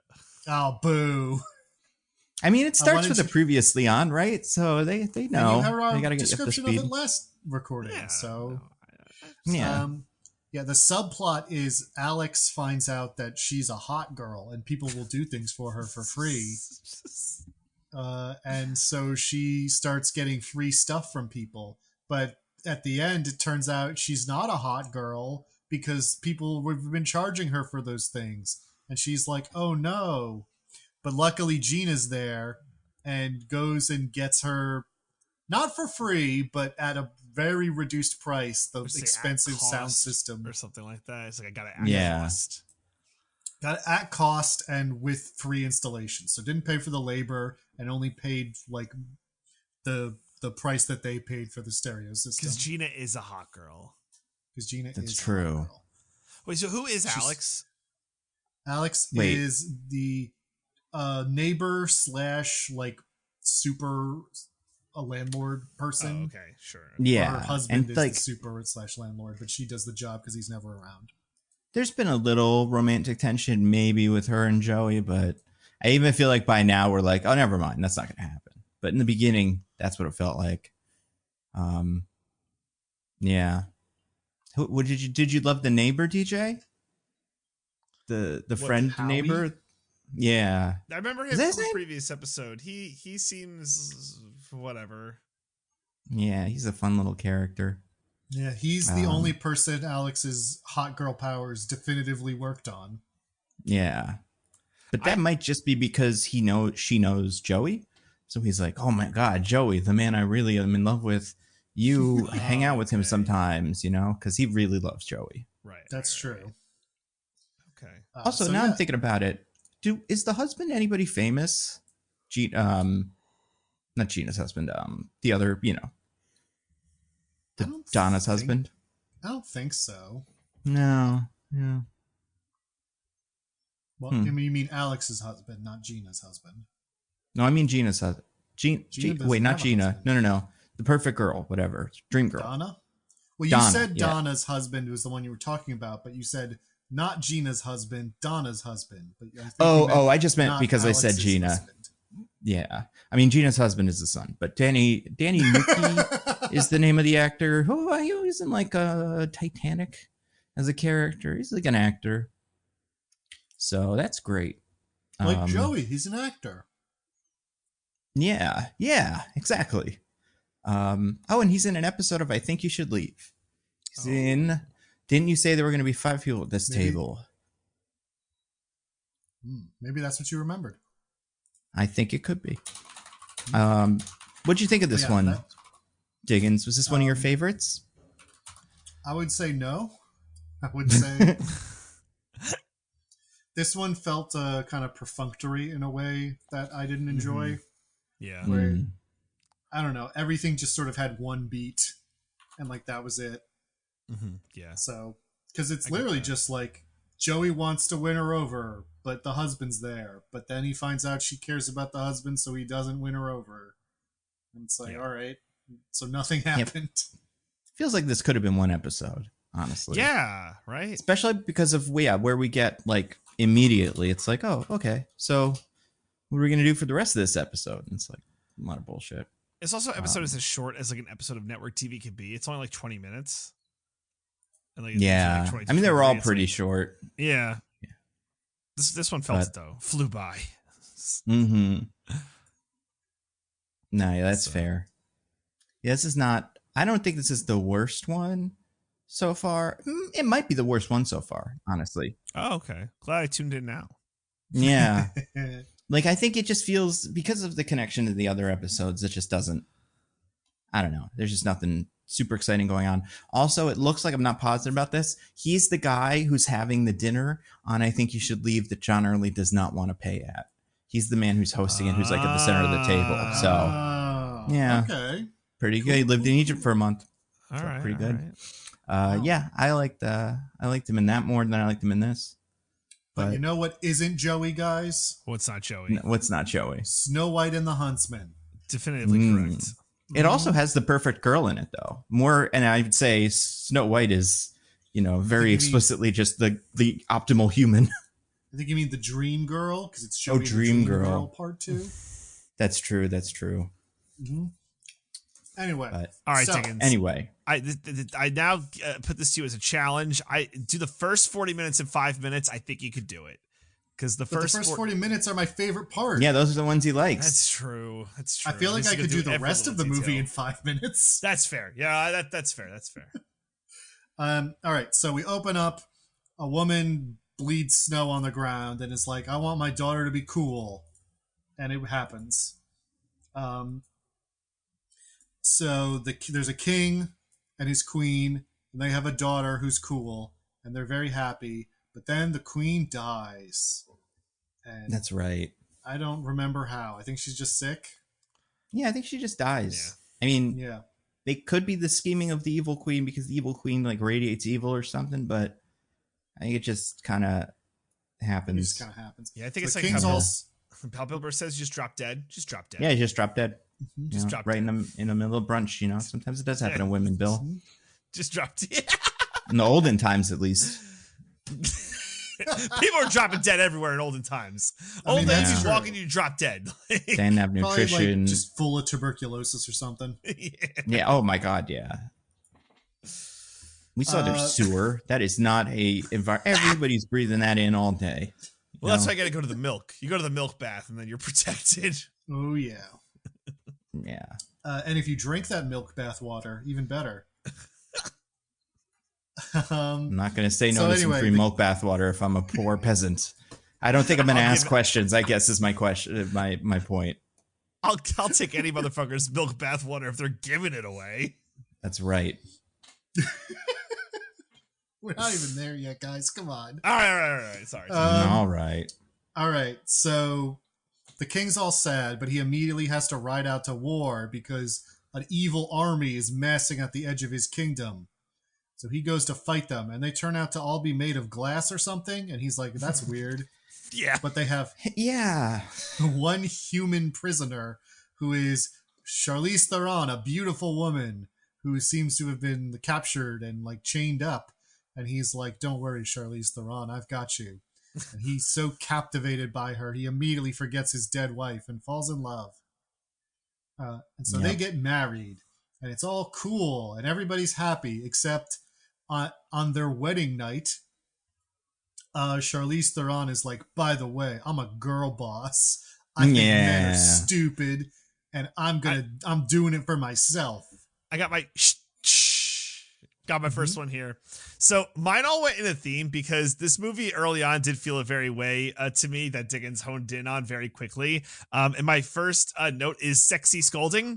There is something so interesting where, Charlize Theron is having a little girl boss monologue and the king is just fucking like going to town on her neck. And he's just like, it's like, oh yeah, I love you so much. And she's like, men are the problem. You see a woman's beauty, you take it, and then you discard us to the wind. And this motherfucker doesn't like skip a beat. He is just going to town. He never stops being into it. Like she could have just been like reciting just like poems of like or just like scientific theories, you know. I know they didn't have the periodic table, but she could have been just listing off elements. I like barium, Einsteinium, helium. I don't think it would have mattered. It's probably wouldn't have gotten Einsteinium. That'd be pretty crazy though. Like some other guy, whatever. Hey, she would have been listing off humors or something, and seen humors that one could not imagine. They call them the Einsteinium, the Ububunium. That's right. Americium. but yeah, it's I know this is, you have to lift up your head and be like, wait, what are you talking about? Or he just does not listen to women. It's all peanuts. Wah, wah, wah, wah, wah, wah. I think that might be it, DJ. Okay. He just doesn't hear women talking. I do want to say, I would love to broaden this out a little further into the whole girl bossification of this character, because it's so at odds with what the story is doing.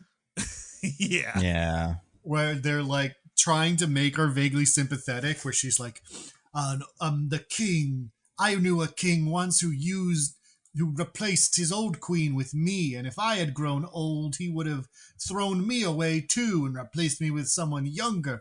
So I said, no more men. I'm going to do cool queen shit myself. Hell yeah. And like there's a flashback later where we see her like literally getting kidnapped by the king's men to like, while she's a child, which really makes this really dark. I mean, listen, when does this movie take place? Like 1500s or something like that? Sure. Why? I'm not, vague time. Not expecting They have much. trebuchets. When were there trebuchets? You know, in the Electric State, there's even trebuchets, so that doesn't even help. My God, back-to-back movies with trebuchets. Yeah, my word. Trebuchet week. I believe in the trivia. Will Snow White complete the trifecta next week? I hope so. I hope so. The dwarves are good engineers. Yeah. I believe in the trivia, excuse me.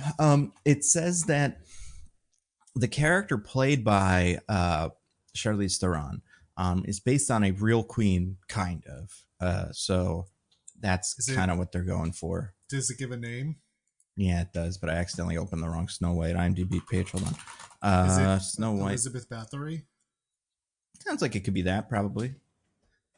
I'll find it, but yeah, that was like the vibe. Yeah, it is Elizabeth Bathory, 17th century Hungarian potentate who allegedly consumed and bathed in the blood of murdered young girls in an attempt to rejuvenate herself, like that one rich guy who's going right now.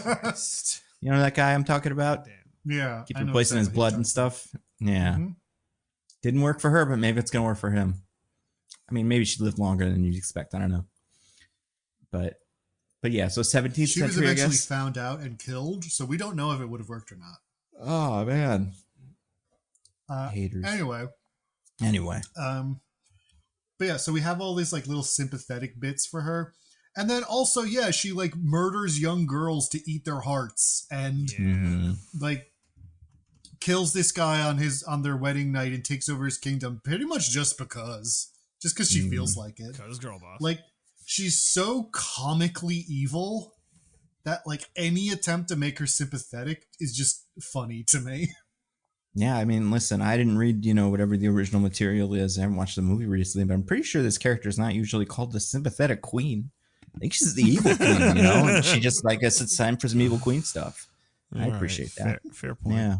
She's literally so evil that just her existing on the throne makes the land worse. Yep. Like, yeah. The forest becomes dark and evil, and like plants are dying and stuff just because she's there.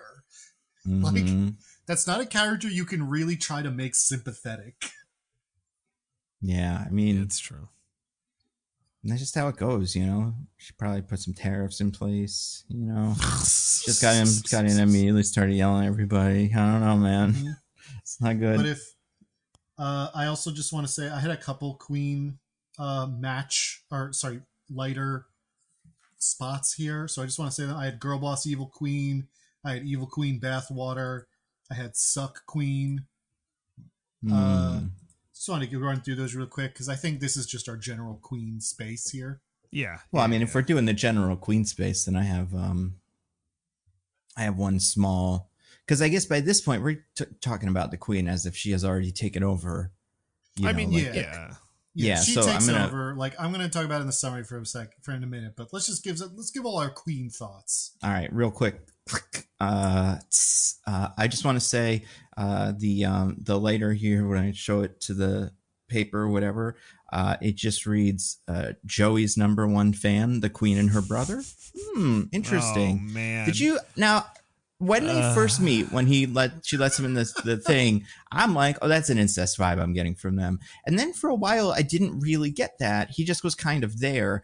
And then I can't remember what happened. Something happens about halfway through where I was like, oh, we're back. Full incest, baby. We're back. And then he dies. So we don't really get enough of him to but I, they were, oh, you know what it is? It's the milk scene. The milk scene was the one that I'm like, they're fucking. Yeah. And this guy gets naked in front of her brother and bathes in milk. Mm-hmm. And Diggins, did you recognize the brother guy? I know the actor's name, but I don't recognize him now. I can't remember if you watched the new season of Fargo, but he's in that. Not the old Munch, that one weird guy with the weird haircut. Same weird haircut as in this, but different color. So probably not his real hair, but a weird, creepy guy. Movie, it is. This is his real hair, and he said he hated having it. Oh, he hates his regular hair. Well, he hated having this dumb bowl cut that looks awful. Oh. Yeah. I see. Like it wasn't a wig; it was his hair, but it sucked that he had it. I see what you're saying. Yeah. I feel like this is probably something that is real, right? I feel like I've seen this in some medieval fiction. I was gonna say in period piece, King Arthur-y stuff. Yeah. Yeah, but that's the thing about this. It's a storied fairy tale, but it's also real. It's real life, Oh so my God, crazy. The haircuts all really help offset all the fucking big giant trolls and trees and monsters. Yeah, fucking let the man have his regular hair. Jesus Christ. Yeah, he should have a cool mohawk or something because he's badass. Or he should have whatever haircut Michael has because of incest from Joey. God.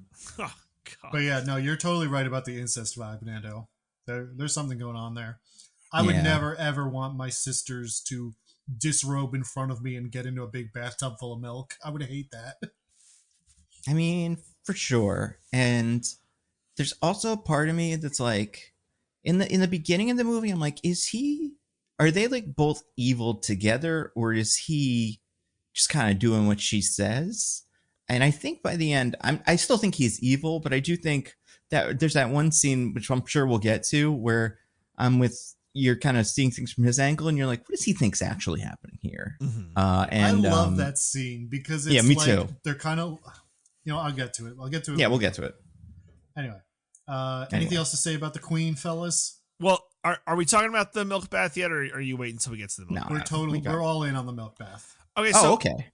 What is that? Because it ain't milk. She does not bathe in milk. Like she's bathing in glue or something like that. Like that is not milk. Let's see if the trivia says what it is, because I'm sure it was something weird slime or goo, but it's white. So maybe it's some of that wyvern venom. You guys know what I'm talking about? Wow, wyvern juice, whatever they call it. Wow. I gotta say, it was this weird aesthetic to this movie where everything had to be like, this is gonna sound real weird. I'm talking about cum. You're talking about jizz, yeah. It had to be chunky. Everything had to be chunky. The guts were chunky. The aesthetics was like very chunky. Those crows were chunky. Everything, the blood was chunky. Everything was chunky, and I felt like that goo she was in was like chunky goo. Yeah, I didn't like it. It looked like glue. I just didn't like it. So, and it wasn't CGI, so she probably had to do that for real, right? That was so CGI. What are you talking about? Was it really? Oh, okay, cool. Look at it. I don't know. Well, I'm glad she threw it for real. Yeah, like I don't know. Be nice. Well, you know what? Because I assume it wasn't as good back then, but I guess it was. Milk. It was raw milk. It's even better. Yeah. Probably. Yeah, she was drinking that raw milk before it was ruined. Yeah. I don't know. I feel like milk. I mean, what else could this be? Like unicorn blood or some shit, or like one of those magic. That would have been cool. Yeah. I would have loved to have learned that. I mean, it probably was, but also I don't know. It's just weird because we don't do that again every time. It's weird because it's white here, but I feel like her aesthetic is black goo for the rest of the movie forward. Right. So if it was black, I'd just be like, oh yeah, it really reminds me of the Wanted scene in the like healing bathtubs, and I kind of think that's just where they stole this from. And that was a popular scene, so might as well.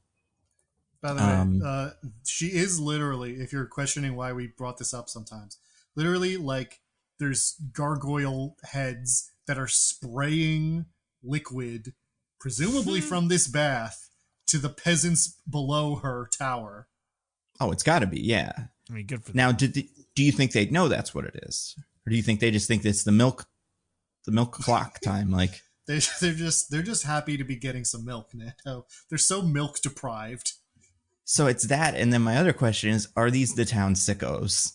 You know, no, because it's not everybody. There's like maybe 5 of them. It's not a huge. It's not like Mad Max where everybody's crowding around. I gotta get some milk. But like with these guys, I'm like, these are just the special sickos who came out to get and good for them, you know. Like she's not being cruel and like doing this without their knowledge. She announces like my milk bathwater will be spraying at the castle steps in 5 minutes, and these are the guys who show up. They're like, fuck and like maybe this is something that they always do, you know, like maybe the old queen and then the old king for a little bit, for a couple days until she showed up, used to do that too, and then they were like, all right, new queen, new bathwater, yeah.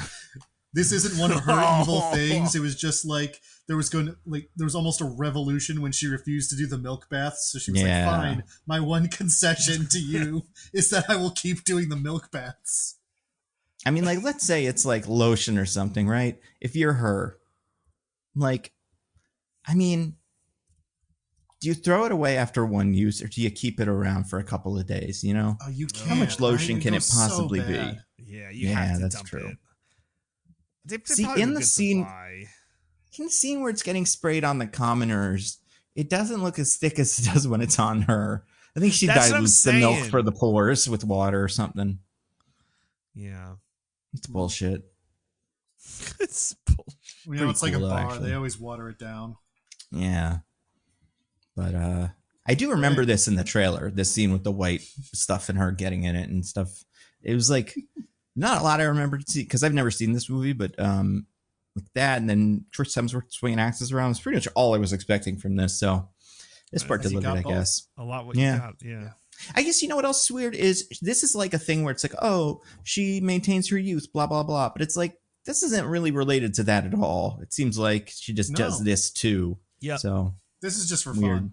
This is for her. I mean, would you take a bath in lotion if you could? No. Every night before bed? No, think so. I think I'd feel really gross. So soft. It would be the best. No. What's the weirdest liquid you would want to bathe in? Just have it all the time, just once. If I had, like, even if I had to, I don't know. Well, I don't know if I had to, but like you get to bathe in chocolate or something. Would you want to take a bath in chocolate once for fun? I don't think I'd want it to be anything I'd eat because it would have all of my stuff in it. Yeah, no, I agree. Like, I don't know. Acid, maybe. That might be fun. What? Yeah, maybe. Yeah. Not like corrosive acid, but like, you know, acid that would just like sting a little bit. Ooh, I don't want to know what it is to be submerged in. An acid.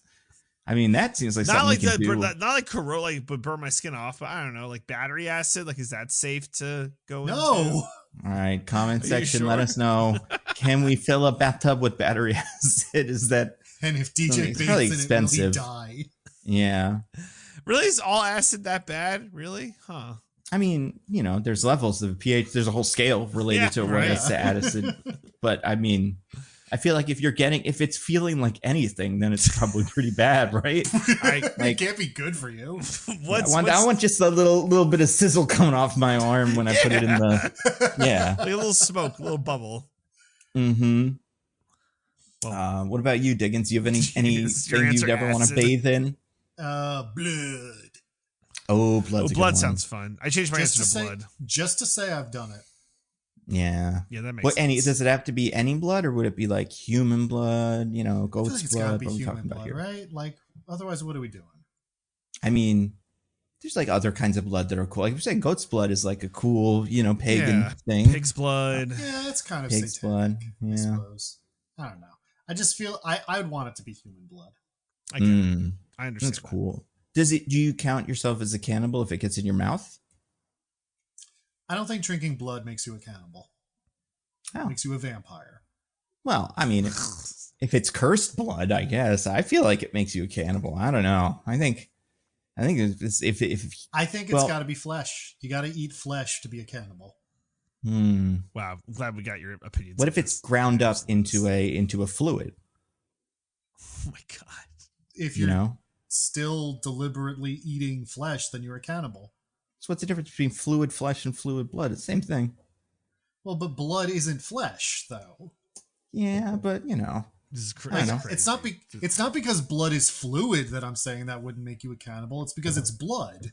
I guess I'm saying like the cannibaliness of being a cannibal feels like it's taking a bite out of a piece of human flesh. But I feel like blood should count as cannibal because it's the same thing. It's what's in there. I don't know.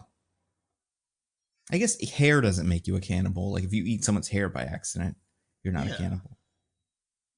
Or are you? You're not. Oh, okay.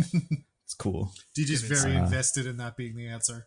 Yeah, it's good to know. Well, because I don't want to be a cannibal. Like, that was the implication I was making. Yeah, I can't have that on my resume. My answer to this question is like gack or slime, something like that.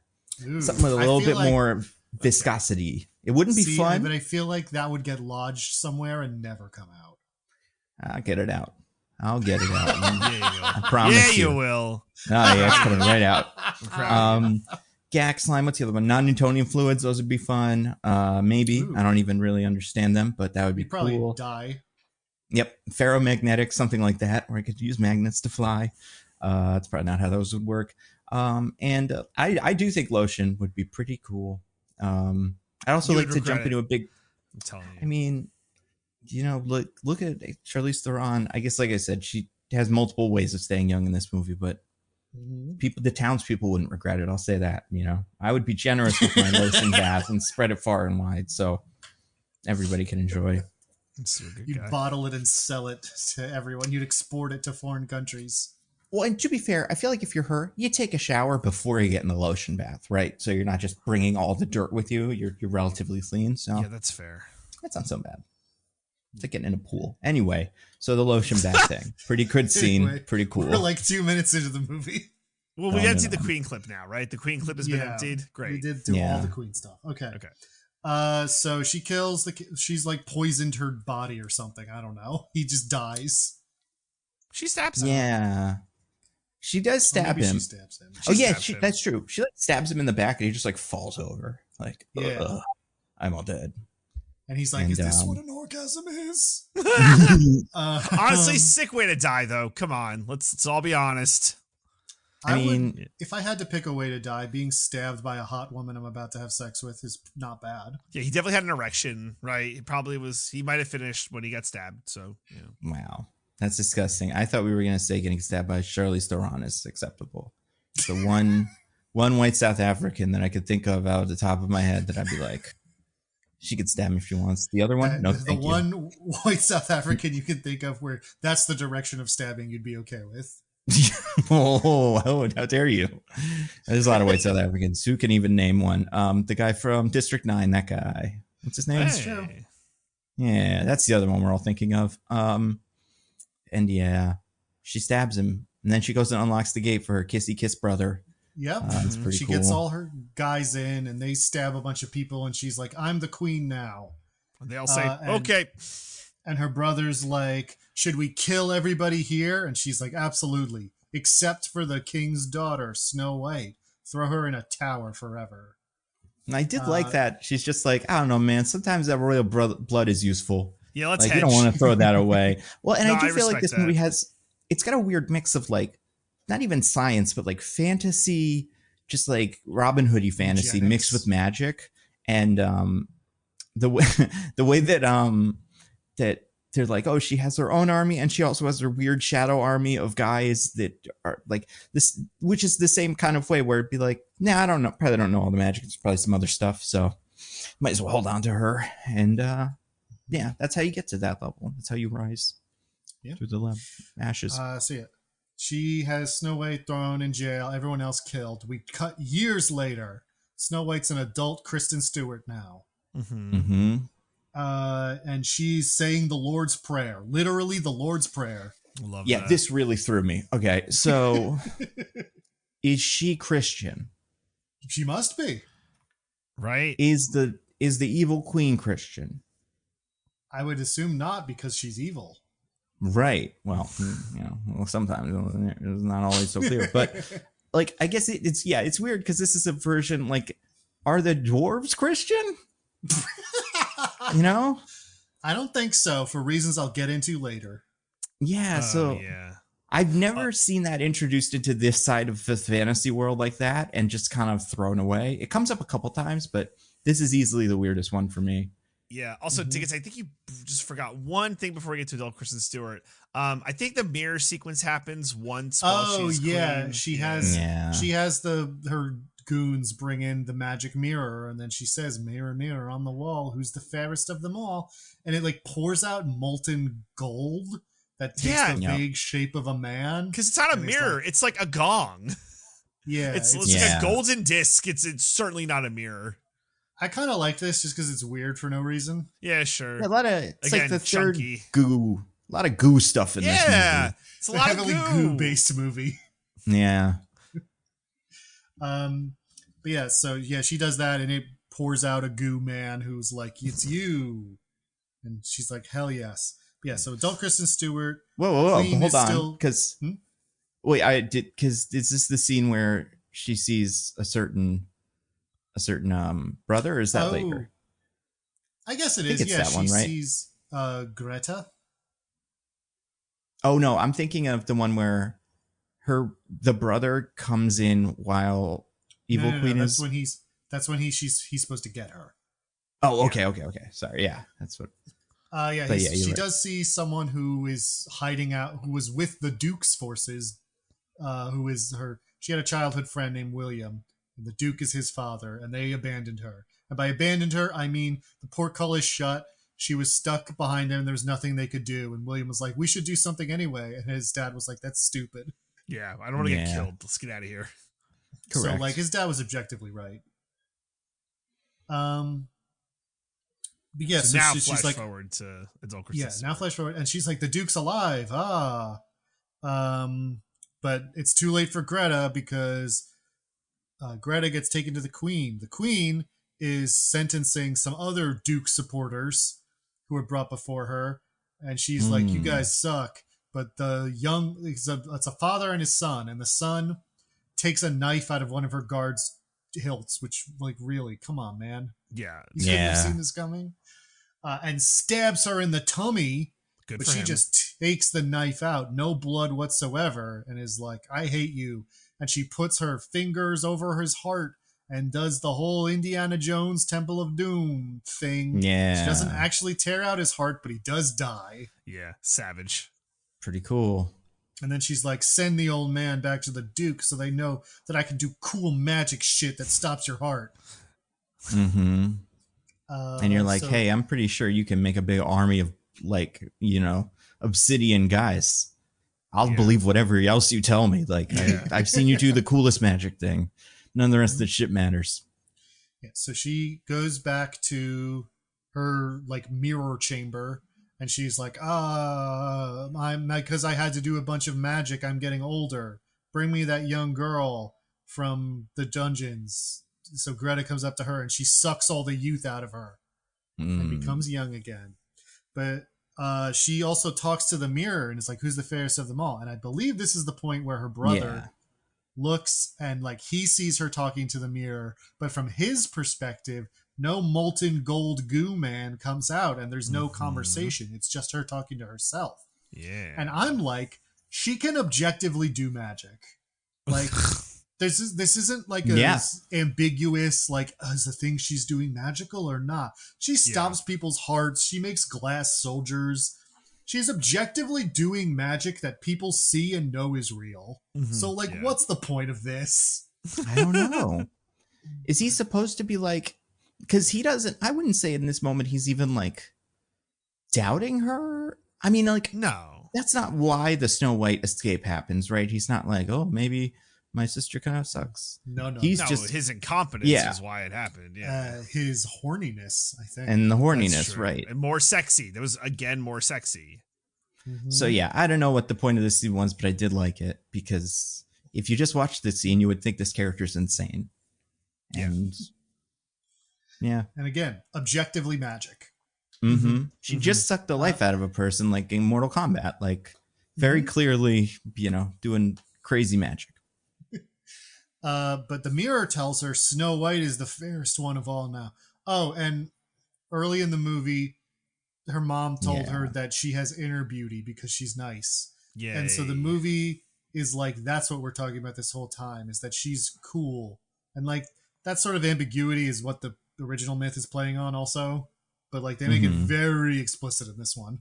Mm-hmm. And there's like is this the one, there's like a, oh God, what is it? Like a prophecy that only the fairest one can kill her or some shit? Yeah, it's basically the mirror's like, Snow White could destroy you, but also if you eat Snow White's heart, you'll be young forever. So maybe do that from the get-go. Don't fucking wait. This is why you got to hold on to your Snow Whites. She didn't know that. This mirror didn't tell her that until now. Mm-hmm. Because she didn't come of age. The mirror's like, happy 18th birthday, Snow White. You're getting a heart rip, or you're going to be free, one or the other. Yeah, the mirror's like that one Republican state senator. Really, really interested in when people are turning 18. Yeah. Remember that? I don't even remember which way you're talking about. I'm thinking more like, remember when that used to be a thing where there would be like, oh, this one's turning 18. Do people still do that? Probably not, right? I would hope we all kind of recognize that that's really creepy now. Yeah. It's insane, but it was a thing. And the Republican state senator also pretty psyched about it. Yep. But so he tells, so like she does, as soon as she hears that, be like, go get me that fucking heart. Let's go. Yeah. Eat that heart. Mm-hmm. So she sends her brother to go get Snow White from the dungeons. And this is when he goes into her cell and creeps on her and is like, maybe we should have sex before you're dead. Mm-hmm. But fortunately, magic and birds showed her that there was a rusty nail outside of her cell that she was able to pull out.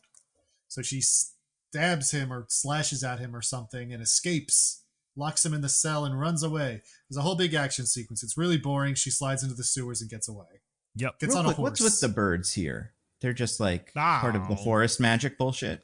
Sure. Yeah, I guess. I mean, like in the original, she like sang to the animals and they loved her. I guess this is supposed to be the realistic version of that, where magic animals help her escape. I guess that makes sense. How does she escape in the real one? In like the cartoon, I guess. She doesn't escape. Yeah, she doesn't have to. The Huntsman is hired to take her out into the forest and kill her. But the Huntsman has a change of heart and tells her to run away. Yeah. Good on him. But anyway, so she slides into the sewers and then gets out of the sewers. It climbs on a horse and keeps escaping. It's weird. Yep. But she gets away into the dark forest where no one wants to follow her because of how evil it is. Ooh, scary. It's pretty evil. Ooh. Yeah, there's like clams that ooze goo or something. Everything is happening in this forest. More chunkiness. Yeah. She stumbles around, sees goo and like bat wings and stuff, and she's scared. Meanwhile, the queen. Sorry. Oh, I just want to say, and we'll kind of get at this a little bit more, but is that stuff really happening at all, or is it all in her head? It would seem to be implied later that it is not really happening. Okay. But some of it is, right? Like, but some of it must be, because the place does kill people. Yes, exactly. So I was curious about having seen the scene where someone will explain that and then looking at it again. I'm like, yeah, what? And that's why it's so random. It's like, oh shit, a big guy that's black goo, and then like, oh shit, the clams. You're like, she's just making it all up. But yeah, also her horse drowns like in that one movie. Very sad. Yep, but maybe he doesn't drown. Sad. Maybe he's okay. We'll never know. Yeah. But what we'll do know is that the queen is mad at her brother for letting Snow White get away. And she's like, grr. And he's like, it's the evil forest. Everyone dies. And so she says, find me the person who knows the evil forest best. And then we cut to Chris Hemsworth being thrown out of a bar. And the movie's quality deteriorates precipitously from this point forward. Wop, wop, wop. Not just because of his stupid voice, for other reasons, too. Nando, I think... I have a little match here that when I hold it underneath the Declaration of Independence after I've squirted it with lemon juice, it's bringing up some words here that say the last true Scotsman. Yeah. Nando, why don't you tell us a little bit about Chris Hemsworth's voice in this movie? I mean, like, okay, so we're in 2011, and I don't think he's a bad actor, but this is one Thor movie in. He did the Star Trek movie. He's been on a lot of Australian, like, sitcoms and stuff. But, like, Chris Hemsworth, very famously from Australia, he does Thor in that, like, kind of breathy English whatever. And when I see he's in this, I'm like, oh, that's what we're getting in that, too. That makes sense, because that's what everybody else is doing in this, what Kristen Stewart is doing in this. And it's not like this story seems to span continents or something or whatever. Like, I feel like everything happens within about 10 miles of the starting point. But instead, for whatever reason, Chris Hemsworth has decided to do like a really heavy Scottish accent that I've never heard him do before or since. And no one else in the movie, I think, has. Maybe some of the dwarves. But like...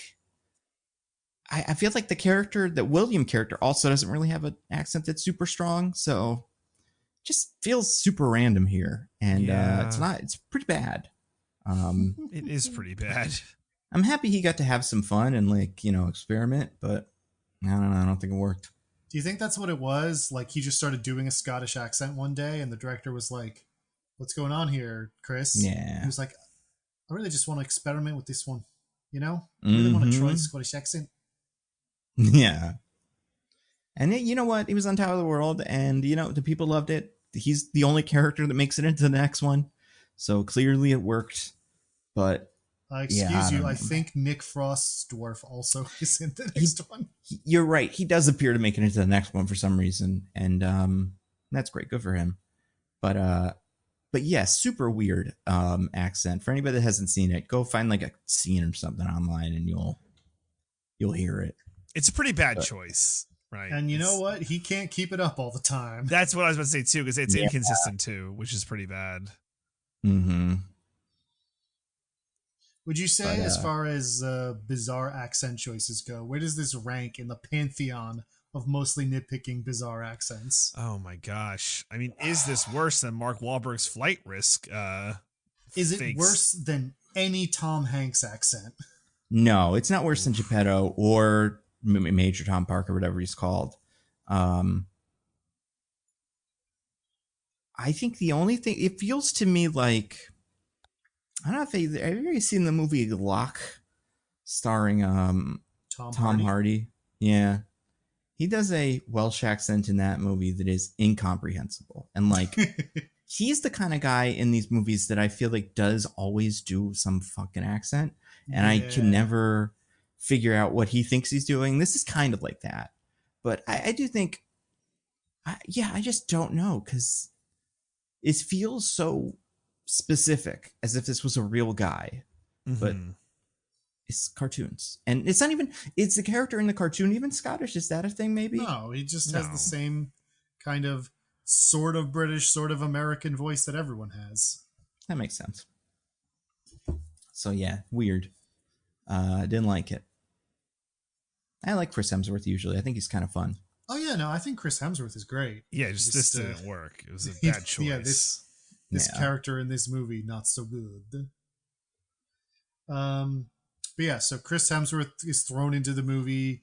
We have our down on his luck, gets beat up by a bartender intro, but then the Queen's men drag him off to meet with her, and she's like, "You're the huntsman who knows the dark forest really well. Go and bring me the little girl that ran away, and you'll be richly rewarded." And he's like, "I don't want anything from you." And she's like, "What if I brought your dead wife back to life?" And he's like, "I do want something from you." Change my mind. You got me. So he goes and leads her brother and her men out into the forest, and they pretty much find Snow White immediately. It takes no time at all. I cannot overemphasize how. So everything up until this point was the first 40 minutes, and like it's fine paced, and then they're like, "Huntsman, you're hired. Go find her." It's like a scene and a half later. It's whiplash to how quick it is. I don't even think a scene and a half. I think it's literally the next scene. And it's not long. It's like, 2 steps. Oh, it's her. Mm-hmm. No preamble, nothing. Fucking crazy. Yeah, well, he like kneels down and smells some grass and then is like, "Here," and then he finds her. So yeah, there she is. She's in those bushes, gents. Yeah. He put as much effort into the search as they did in Brave New World to find the leader. Exactly. Mm-hmm. And nice. So he finds her and he catches her and he's like, "All right, I found the girl, but who is she and what do you want with her?" And the Queen's brother is like, "Don't worry about that." And he's like, "I am worrying about it." And then I have a thing here that the lighter is revealing to me called The Art of the Deal. Oh my God. I had something for this too. Because so Chris Hemsworth is like, your sister said she could bring my wife back to life. Do that and I'll give you the girl. And instead of like trying to calm him or negotiate or like get him to be like, "All right, yeah, let's bring her to the castle and she'll bring your wife back and we'll all be good." Yep. He immediately is like, "You idiot, she can't do that. You're stupid for ever believing her, moron." This brother's such a twat, man. He really fucked up this whole thing. If the Queen saw that, she might have killed him on sight. Like, he's so bad at this. A huge own goal for the brother here. So Chris Hemsworth is like, "Well, fuck this then," actually, and runs away, fights the guys a little bit, and then runs away with Snow White. And Snow White's like, "Please help me," and he's like, "I'm supposed to be gruff and unapproachable and like not like people at this point in the movie." She's like, "Please," and he's like, "I literally don't see any reason why I wouldn't help this poor little girl lost in the woods that I just decided not to kill. So, yeah, I guess." Yeah. Might as well. I ain't got shit else going on. She does promise him money. She promises that he will get 100 gold pieces if he brings her to the Duke. Yeah. That's right. So he's like, fine. So they go. They have some adventures. It really doesn't matter at all. They fight a big troll. Ooh. Yeah. That she like spooks away. Ooh, mysterious. They fight a troll and like Chris Hemsworth loses the fight to the troll, but then she screams at it and it's like, It really thinks about it. It takes a while, but eventually it decides that it's satisfied with the scream and just walks away. Settles on, all right. But what is that? Is that her master of the forest, or is that her being the bravest person that ever lived? So she's like magic. Yeah, it's her royal blood making her better than all the humans. A lot of that in this which is the subtext of this movie. It's just real divine right of kings powers up in here. Mm-hmm. Well, when you know, you know. Mm-hmm. And Chris Hemsworth is like, royals are not any better than anyone else. In fact, they suck. It's bad to have a system of government in which inheritance is the only deciding factor for power. And the movie's like, he's wrong about that. Kings are cool. Shut up, nerd. Mm-hmm. As long as yours is nice and good, then you're all good. Just try not to get the evil one. A lot of fantasy stuff is all in on Divine Right of Kings shit. Aragorn is some Divine Right of Kings shit. Never has it, rarely have I seen it be so explicit where someone's like, monarchy is a bad form of government, and the story's like, no, idiot, it's great. Yeah. I mean, But they keep going for a while. The next interesting thing that happens is they get to a village, like fishing village out on the water, where they're all women because the men have all been taken or killed by the queen's people or whatever. I don't know. And the women have all hideously disfigured themselves so the queen won't steal their beauty. And by that, I mean they all have maybe one scar on their cheeks or something. Yeah, they got a little cut. A little cute little They're cut. all still very beautiful women. That's what you think. This is why you don't take the milk baths in this group. Diggins, you're turning down milk baths. These are beautiful women. Absolutely not. Your standards are too low. And that's fair. I guess that like might the only be, people like me and Charlize Theron can understand it. But anyway, they stay there for the night, and also Chris Hemsworth gets told by one of them that Snow White is the princess, the daughter of the previous king, and he's like, "Why didn't you tell me?" And she's like, "You went on like a 3-hour rant about how royalty fucking sucks." Yeah. It seemed inappropriate. It's a pass for me, bro. Also, you got hired by the queen to kill me, and then I was like, no, I'll give you a lot of money to not kill me. How many people are both rich and want to be killed by the queen? Like, Dan, you've never heard of them before. Also, I'm wearing the dress from Snow White. I don't know if that's been made super clear. It's like a grimy version, but it's a Snow White dress. So, that's who I am. For some reason, sorry, you go. I just want to say about the hideous women. This probably was different in the script, right? They probably had like big old, cut off noses or something. And then they went, we're not doing that though. We don't want it to look gross. Because, I do think there is a big gap between what it is and what it seems like. And I imagine that comes down to just like, it's expensive. And what's the point? Yeah. I get it. Man, if only people knew that was enough. Like if that girl in the jail cell knew, it's like, oh, if I just like cut my face up a little bit, she will suck my soul. You gotta let that get out there, I feel like. Yeah, like big Mike Tyson face tattoos would come into vogue. Everybody would have them. They'd get prison tattoos, and then they wouldn't get their soul sucked. It's perfect. It's the perfect system. That's why they do it in prison, so that you don't get your soul. That's why prison tattoos exist, is so you don't get your soul sucked by a queen. But anyway, Chris Hemsworth, for some reason, now that he knows that she's the princess, is like, I don't want to be here anymore.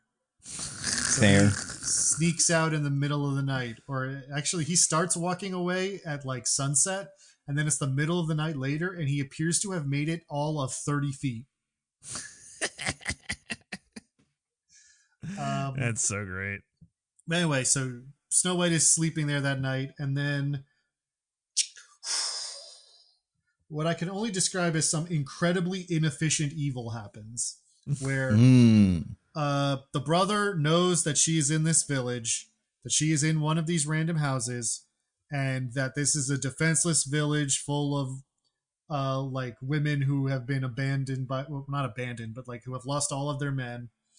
And instead of being like, all right, we're like rounding everyone up or going door to door until we find Snow White, he's like, all right, set everything here on fire, and we'll just sort of look around in the pitch black night at these people running away from us and see if we can figure out which one of them is Snow White.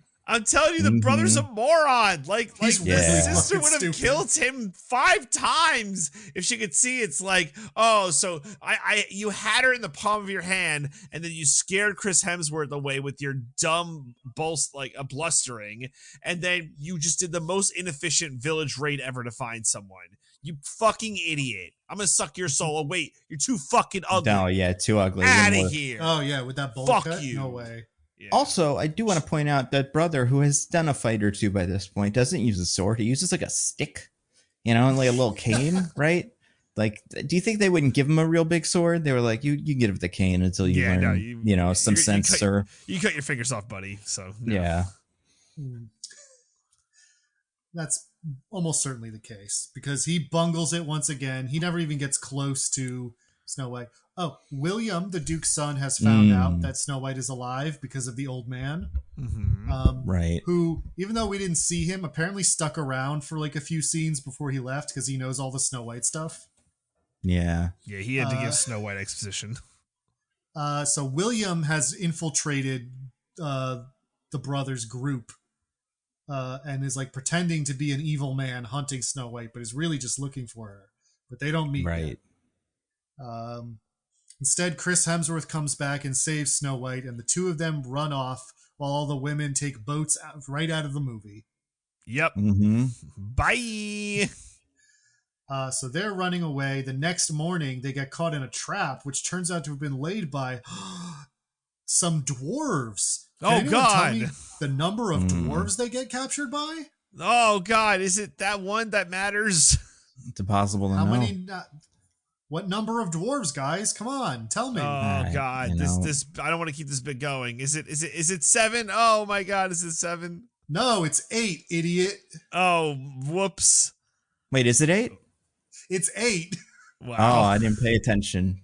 They're not usually on screen at the same time, and I kind of forget which is which. I didn't want to succumb to the bit, but wow, do I feel stupid now?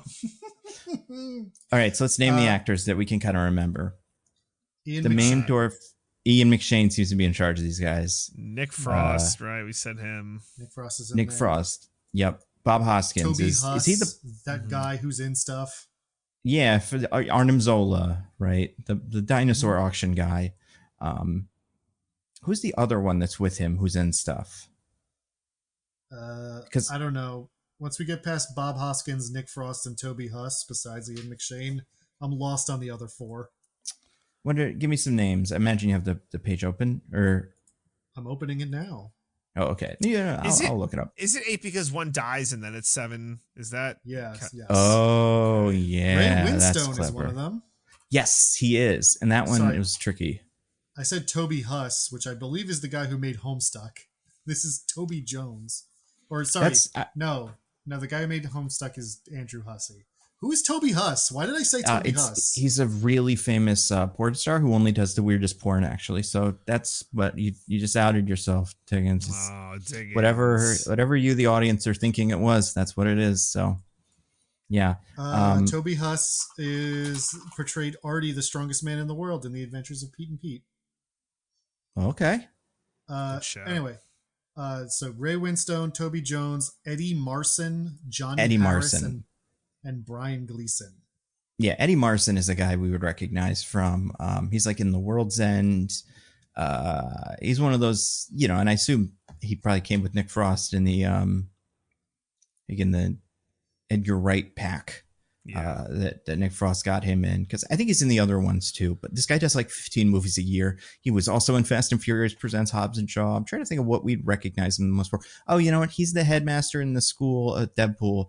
Is saving the kid that's on fire from in Deadpool 2.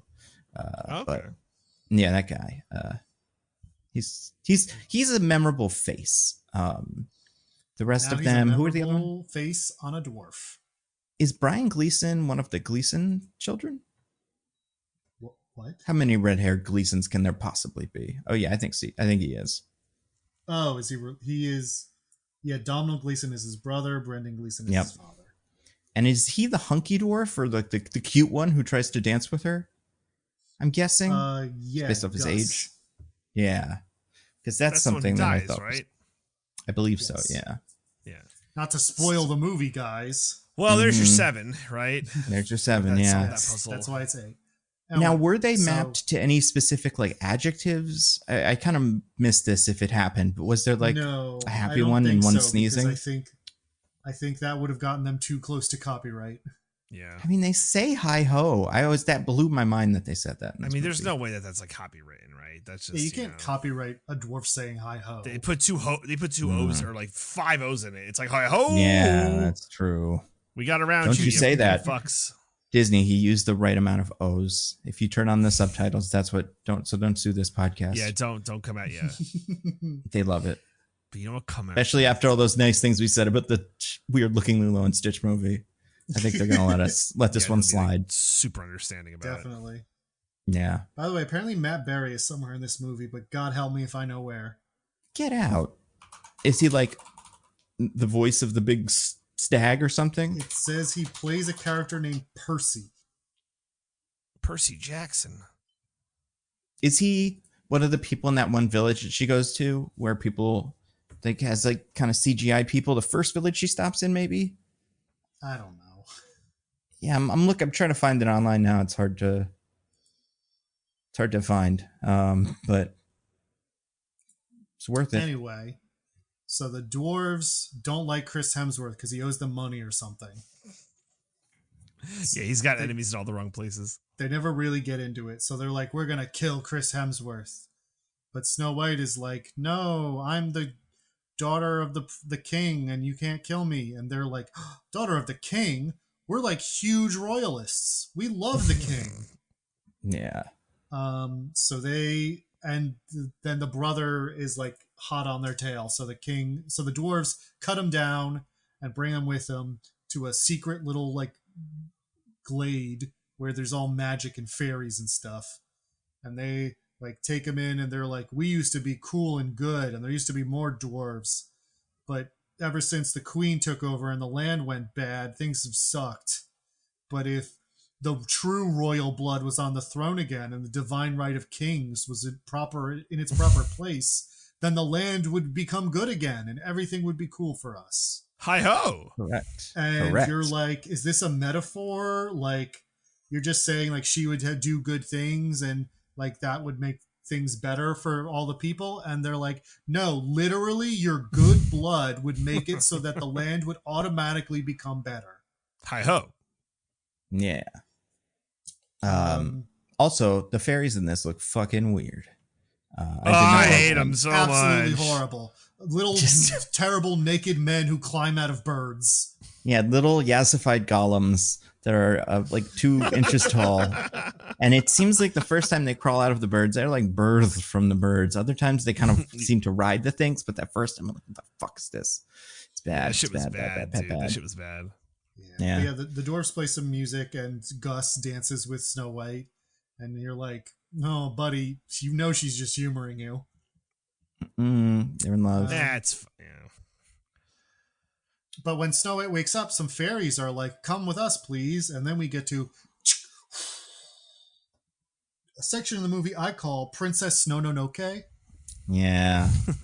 Where the deer god from Princess Mononoke shows up for no reason. Well, no, to tell Snow White she is the one true god, you know. Yeah. She has dropped that knowledge. She has the good royal blood that will make the land pure again. Yes. Also, I probably didn't heard this. Harry Potter movies did this, right? Had a big glowy antler, like, you know, deer thing. You gotta have your deer god. That and go, ooh, it's that guy again. Yeah, it's super important. It's important to have your deer god. But yeah, the dwarves see this and they're like, she is the cool person who will bring the land back with her good blood. And I'm like, we kind of already went all over this. I don't see why this scene was necessary. Extra budget, make a CGI deer, and move on.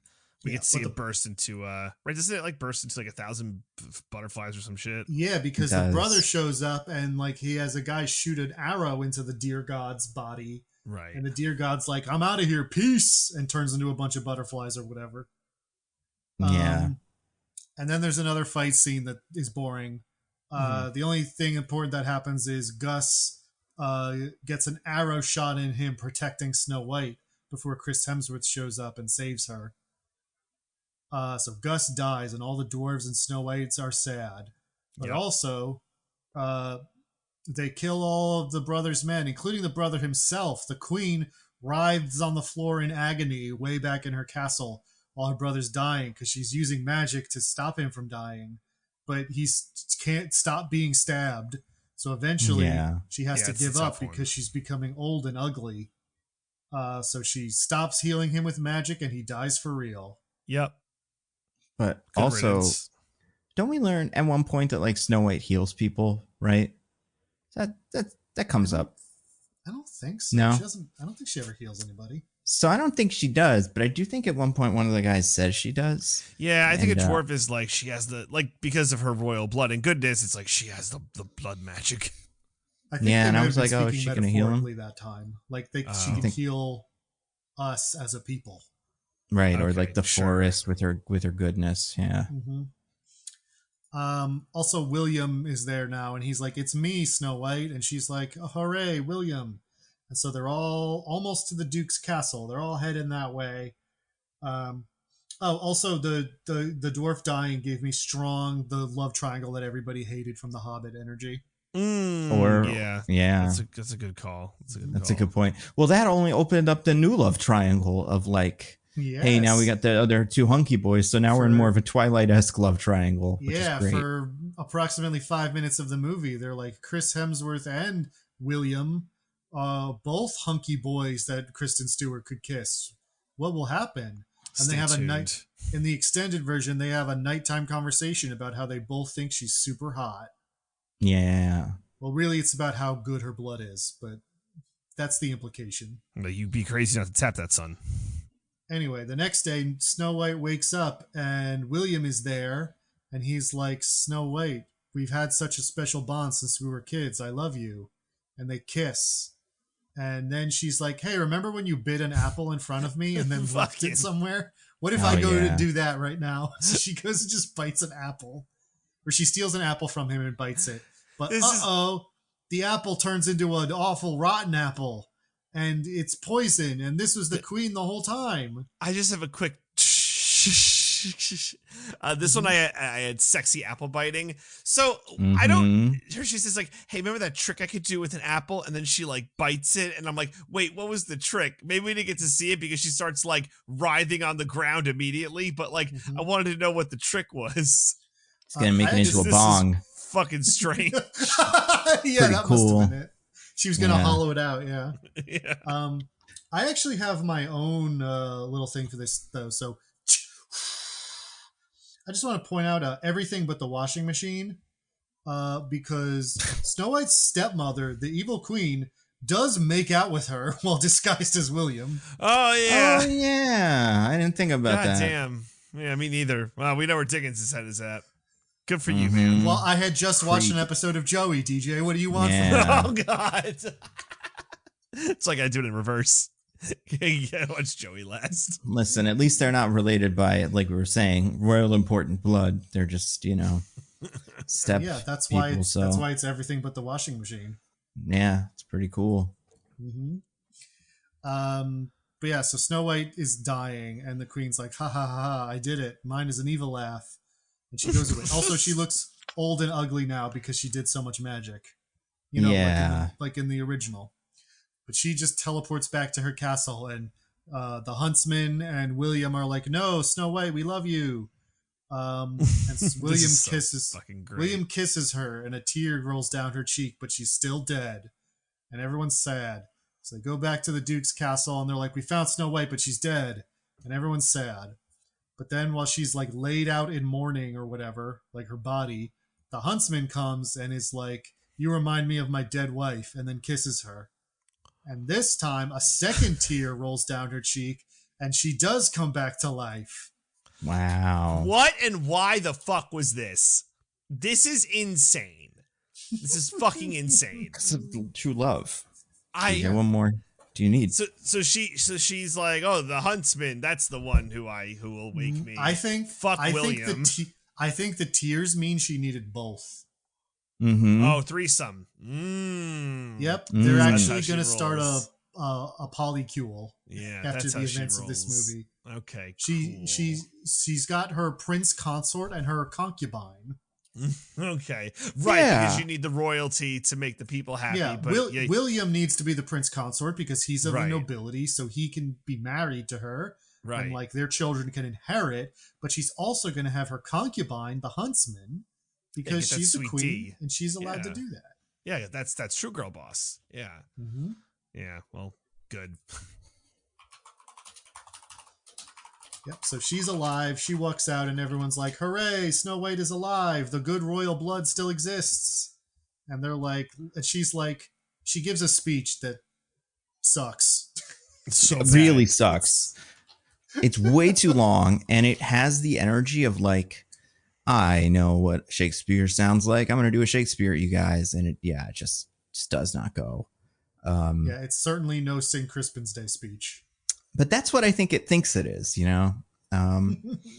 Also, speaking of awesome things, so I've been looking up this Matt Berry thing because I was really curious, like, how is he not in this movie? But clearly he is. Like, he's listed on every cast list, it seems. And there is I can't find a picture of him. So I can't find a reference for this, but this is the only, or I can't like find a second reference for this, but this is the only explanation I could find. According to Matt Berry himself, according to frockflix.com, his scene was apparently cut from the film, quote, due to an off-putting bulge.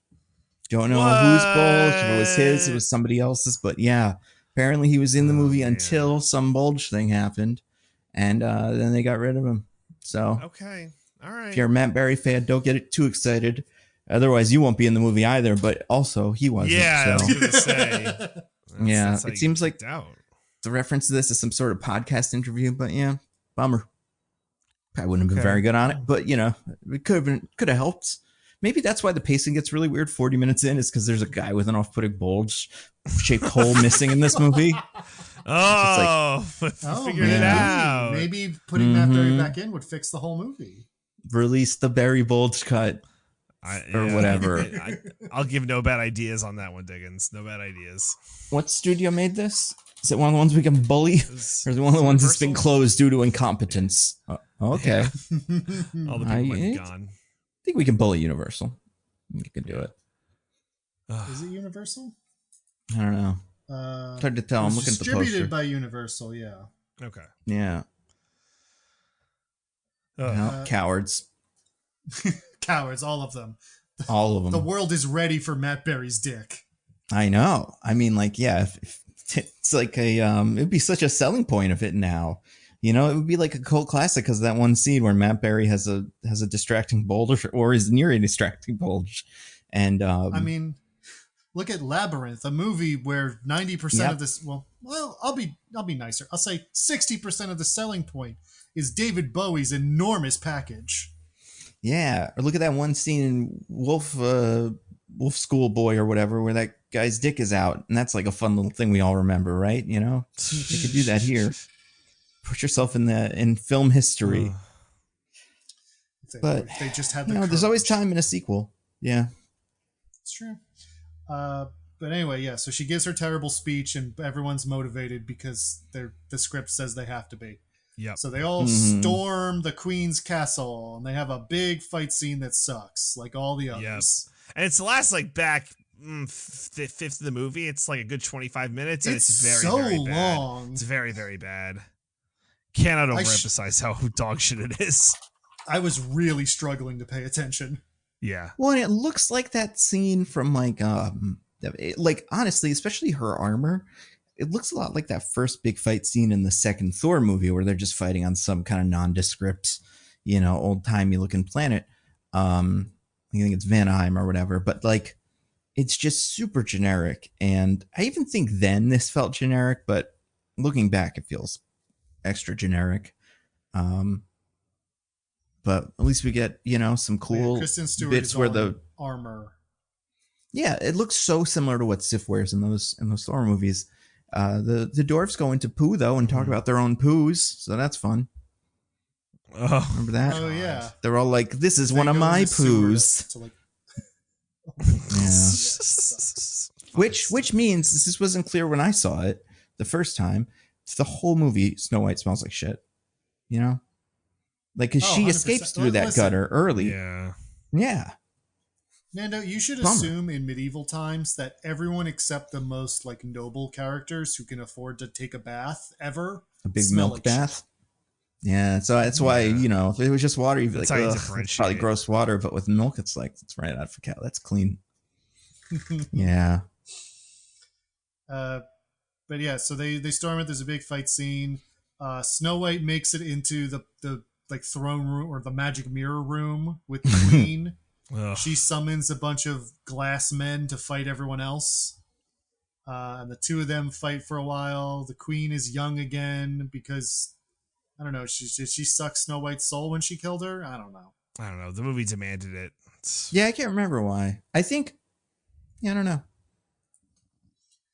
But so they have a big fight scene. I don't think anything about it is that interesting, except for when the queen stands in the middle of the big fire pit in the middle of her magic mirror room and is like, I don't even give a shit about this.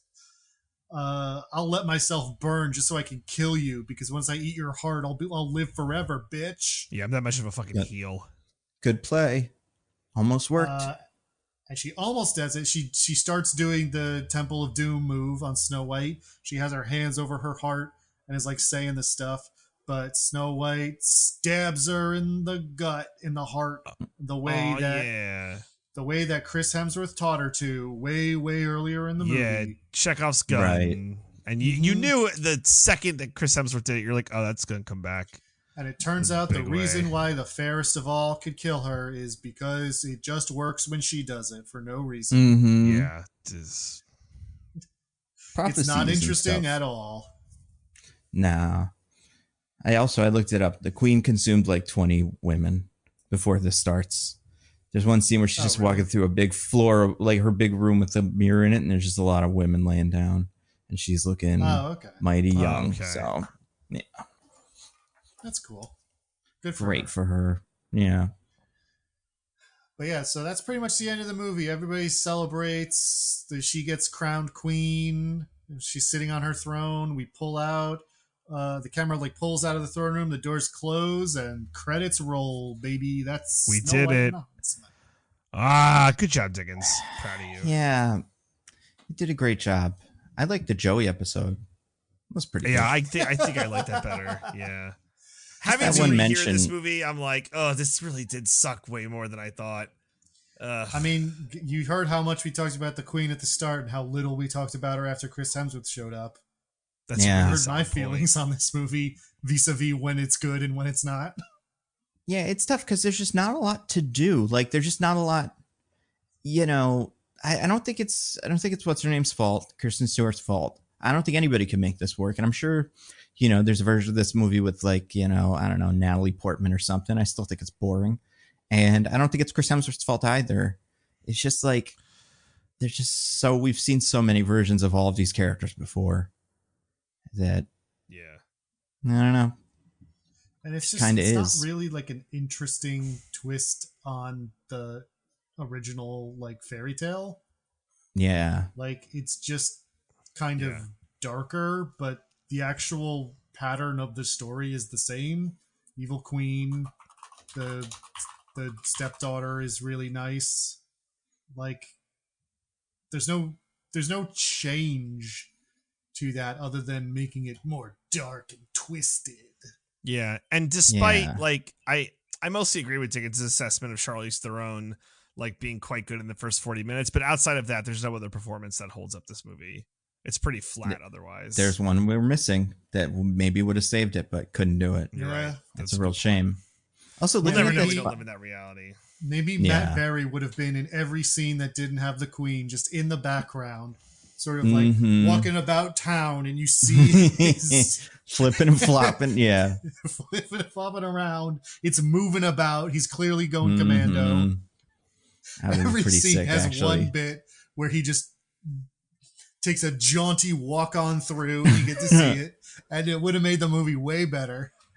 Yeah, that's like can't even think of a character that even could be. That's not that. Like, is there anybody we're missing from the original Snow White? Some sort of animal friend? Hello, it's me, the guy. We got to put maybe this could cross over. You could put like, I don't know, Cheshire Cat in or something. Because that's the other movie this reminds me of now I'm looking at it, is that Alice in Wonderland movie also ends with like a big fucking sword fight. The one that made $1 billion for no reason. So, and that came out 2 years before this. So I think that was a big part of the, you know, pitch deck for this. Oh yeah. This is actually like the writer for this first started pitching it like 15 years before it got made. But nobody was interested because it was stupid and boring. Yeah, it's not very good. But then when Alice in Wonderland made a ton of money, they're like, people like dark fantasy twists on old things that got made into Disney movies, but because they're based on pre-existing works, we can make a version that's legally distinct from the Disney version. That's right. Yeah. Oh, well, awesome. Well, you know, At least we have another Snow White movie to look fucking forward to. Yeah, maybe we'll Can't look back on this wait, fondly. guys. With the even worse looking dwarves. And a worse evil queen. It's the gap from Charlize Theron to Gal Gadot is gonna fucking suck. Well, but then maybe that'll be made up by the Rachel Zegler, you know, like maybe this is the movie with good Snow White, bad queen, and then we just watched the movie with not great Snow White, good queen. So we just need to somebody needs to cut this all together. Probably just make it the Disney Theron cartoon. And Rachel Zegler to work together. Hell yeah.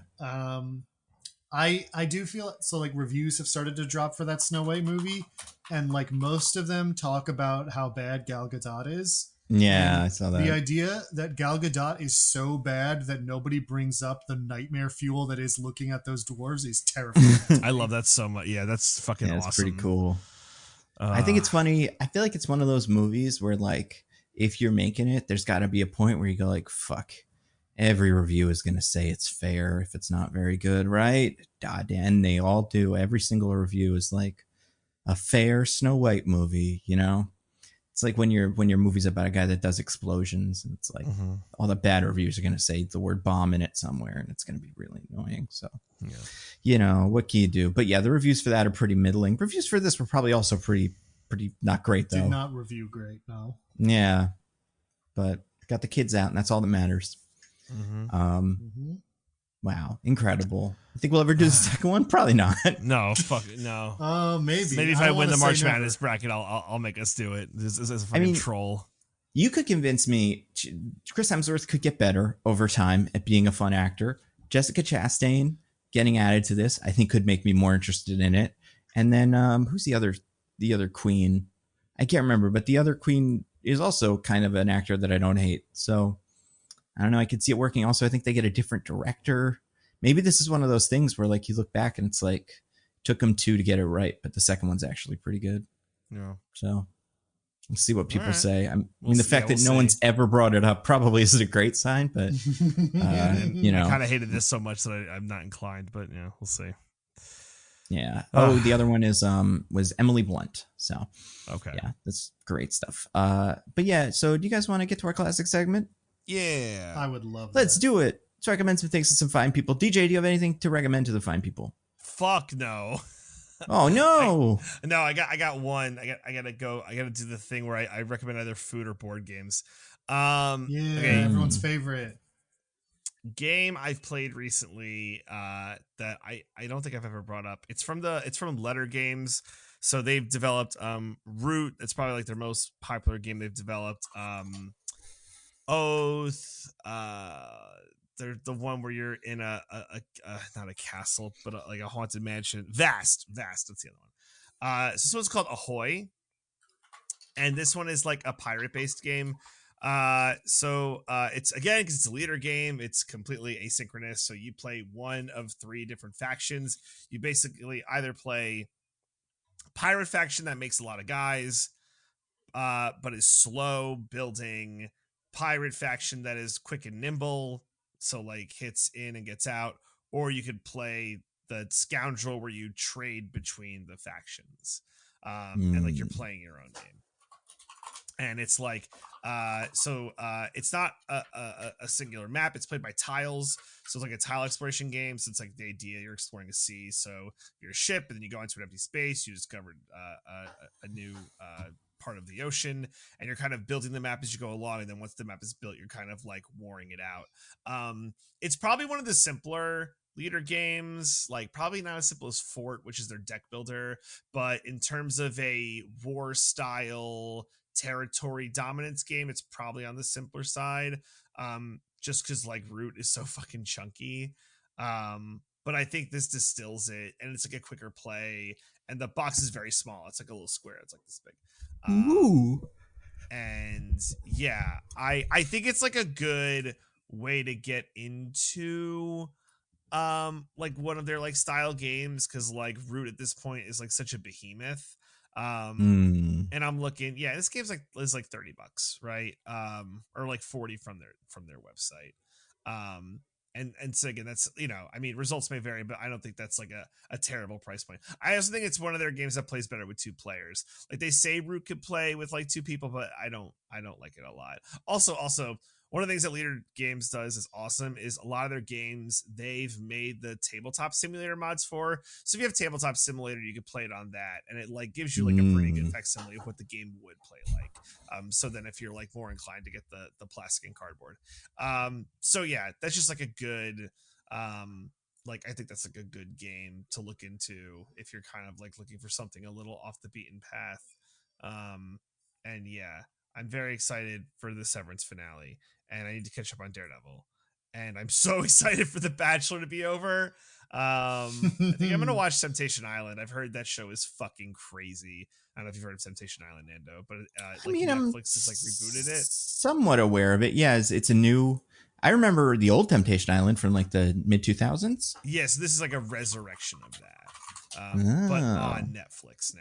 So are those 2 idiots in charge of it, or is it different people now? It's guys, it's everyone's favorite Mark Wahlberg. I just saw Mark L. Wahlberg, a different one, but similar. It's a different, different Mark Wahlberg. I mean, how different can he be, though? His name is Mark Wahlberg. He was raised in a way where his name was Mark Wahlberg the whole time. I'm excited. I'm going to watch this. Do we know how many hate crimes this Mark Wahlberg has committed? Not familiar. He was in what was the other thing he's in? He hosts stuff like this before. Maybe he hosted the original one? Russian Roulette. Shop Till You Drop. Oh, that's pretty good. If only. They made a Russian Roulette TV show? That seems grim. Yeah, it was pretty short too. Only 1 episode. You guys he did do you not remember the show? Because I remember this kind of remember this one. No, I do. Yeah. This was big on Game Show Network for all you Game Show Network stans. But there'd be 6 people standing on 6 different red circles, and like if it landed on you, you dropped to the floor. It was actually a pretty good show. It's kind of like it had a Weakest Link vibe to it. Yes, if you remember that. Yeah. But was looking it at just it now, Mark, like 5 random chances and then the last person won, or was there like a game? No, it was true. Well, there were questions. Yeah. And if you got the question wrong, like you were like eligible to be dropped. So yeah. But also, I'm looking at this now. Mark L. Wahlberg hosted the original Temptation Island as well in 2001. So that's why they got him. Yeah. Good for him. Well, so maybe I'll be back with a rec for that once I watch it. But yeah, for now, it's just Ahoy. That's my recommendation. Diggins, what about you? I watched a little movie before, between our 2 recordings here. And, I was feeling, the state of the world can be a little upsetting, and I wanted something that would really sort of dig into that and really show the flaws of today's society. So I decided to put on a movie that is like a really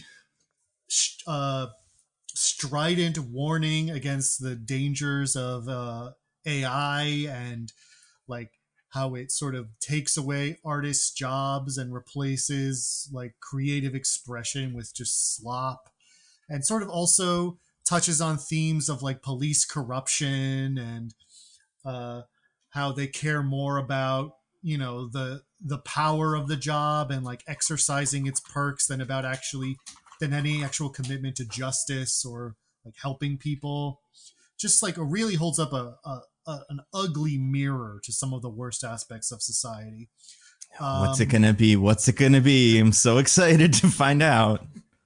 So I decided 3 more minutes of description, please. No, I need to know. I decided to watch. Oh yeah, wow, yours was so brief, DJ. All that talk about all those reality shows didn't take any time at all. I was more getting at the fact that Diggins had all this wind up, and during it, I was like, "Is it this? Is it this? Is it this?" And now I don't know. I want more wind up. Well, I'm getting to it now because I watched a little movie called Wallace and Gromit in Vengeance Most Fowl. Okay. Very good. Okay. You liked it? Yeah, it's great. And genuinely is about that stuff I said. Is it really? Oh my gosh. I mean, in a very silly, lighthearted way, but yes. The way they do it. Huh. Yeah. Yeah, no, so this is obviously the sequel to Wrong Trousers. the Wallace and Gromit short in which a penguin by the name of Feathers McGraw uses Wallace's trouser, like mecha trousers invention to do crimes and steal a diamond. In this one, Feathers McGraw is back for his vengeance, most foul. And that's FOWL. Do you get it? Because he's a penguin? I do, because of, yeah. I like that. And he's doing so through making use of Wallace's latest invention, which is a garden gnome that can do all of your gardening for you and is otherwise just sort of like a little helper companion. A smart gnome, if you will. That's fun. Mm-hmm. So I don't want to get too much more into it than that. That's like the basic setup.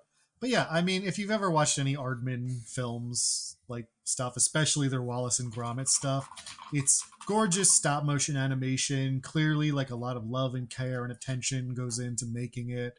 And the actual like story and writing are very like cute and whimsical, and lots of like little puns and other funny jokes in them. So they're very cozy. And I think this one is just as good as all the others, which I'm very fond of. So if you didn't get a chance to see that last year, you should definitely check out Wallace and Gromit in Vengeance Most Foul.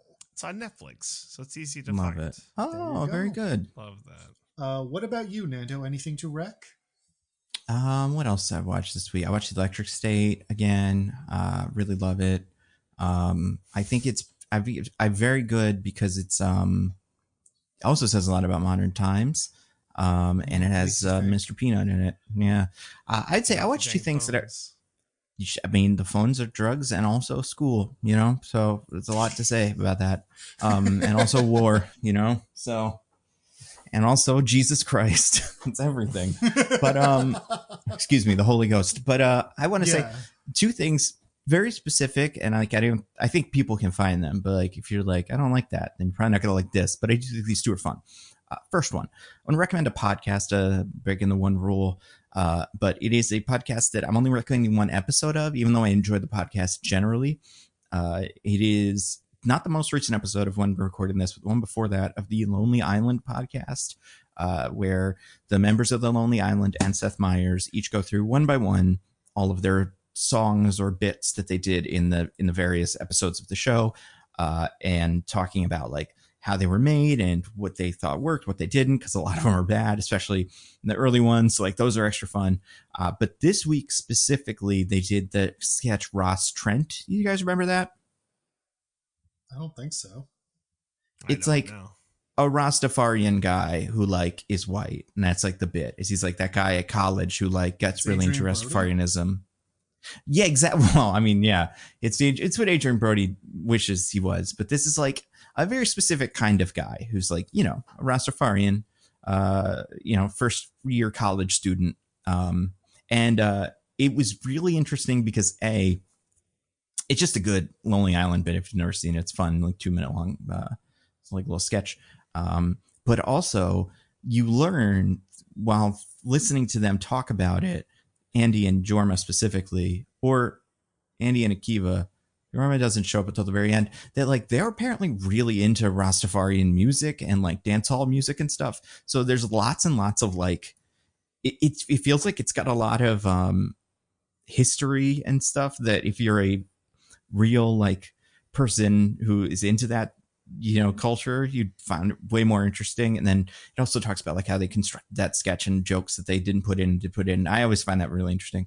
According to them, they showed it to Rihanna and she really liked it. And she was like, oh, I get you guys. So, you know, if we needed a, you know, representative of culture, it was Rihanna, liked it. So I think that episode was fun. In general, I like that show or that podcast. The other thing that I watched this week that I want to recommend is a clip you can watch on YouTube or whatever, but it's from a show called White Lotus, and it's been going around a lot. Oh, God. It is you know what I'm talking about, Diggins? Do you watch? Exactly or what you're talking about. I don't watch, but I saw this clip floating around.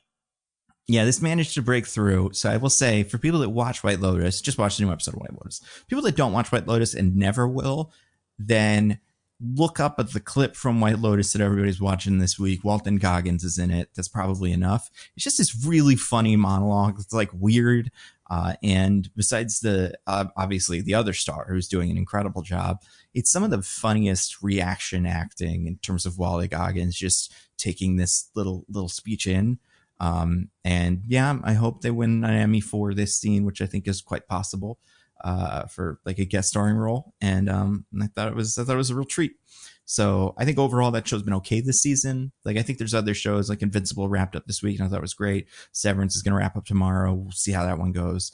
But like this White Lotus season is right down the middle for me. But that one thing I think will probably keep it in the, in the top tier. So yeah, I would say my recommendations are that Lonely Island podcast about Ross Trent and that one video that I'll link the video in the pod description. If anybody wants to just go right in and watch it. Be warned, it's got adults, like language. So, using bad language words. I mean, maybe they're good language words. It's not, it's all in the eye of the beholder and other things of the beholder too. But until next week, well, what are we doing next week first? What are we doing next week? Oh, more Snow White, baby. Woke Snow White? Yeah. Very exciting. It's going to be a big movie or it's going to flop. Who knows? DJ, do you have anything to plug for the fine people? Just check out Roses and Rejections as we figure out what the fuck we're going to do now that Bachelor's over. And Temptation Island. Yeah. Probably. Again, if you haven't made a bracket, I'm sorry it's too late, but if you have made a bracket on ESPN Tournament Challenge, look at Mostly Nitpicking, you can join the group. Nice. Diggins, what about you? Nope. What about you, Nando? I don't think anything new. I just working on video stuff, and I'll have like a Daredevil review and stuff like that of the new episode, which I thought was good. And I'll probably do something about like the, maybe Severance finale. I don't know. But we got a lot of great content and TV and stuff wrapping up. And I'm expecting April to be just a shit show, just like so much stuff. So I'm enjoying March kind of being a little slower. Nice. But until next week for Snow White, I am at Nando Movies on Bluesky. I'm at Zippy by day. I'm at C. Diggins. Goodbye, everybody. Goodbye. Bye.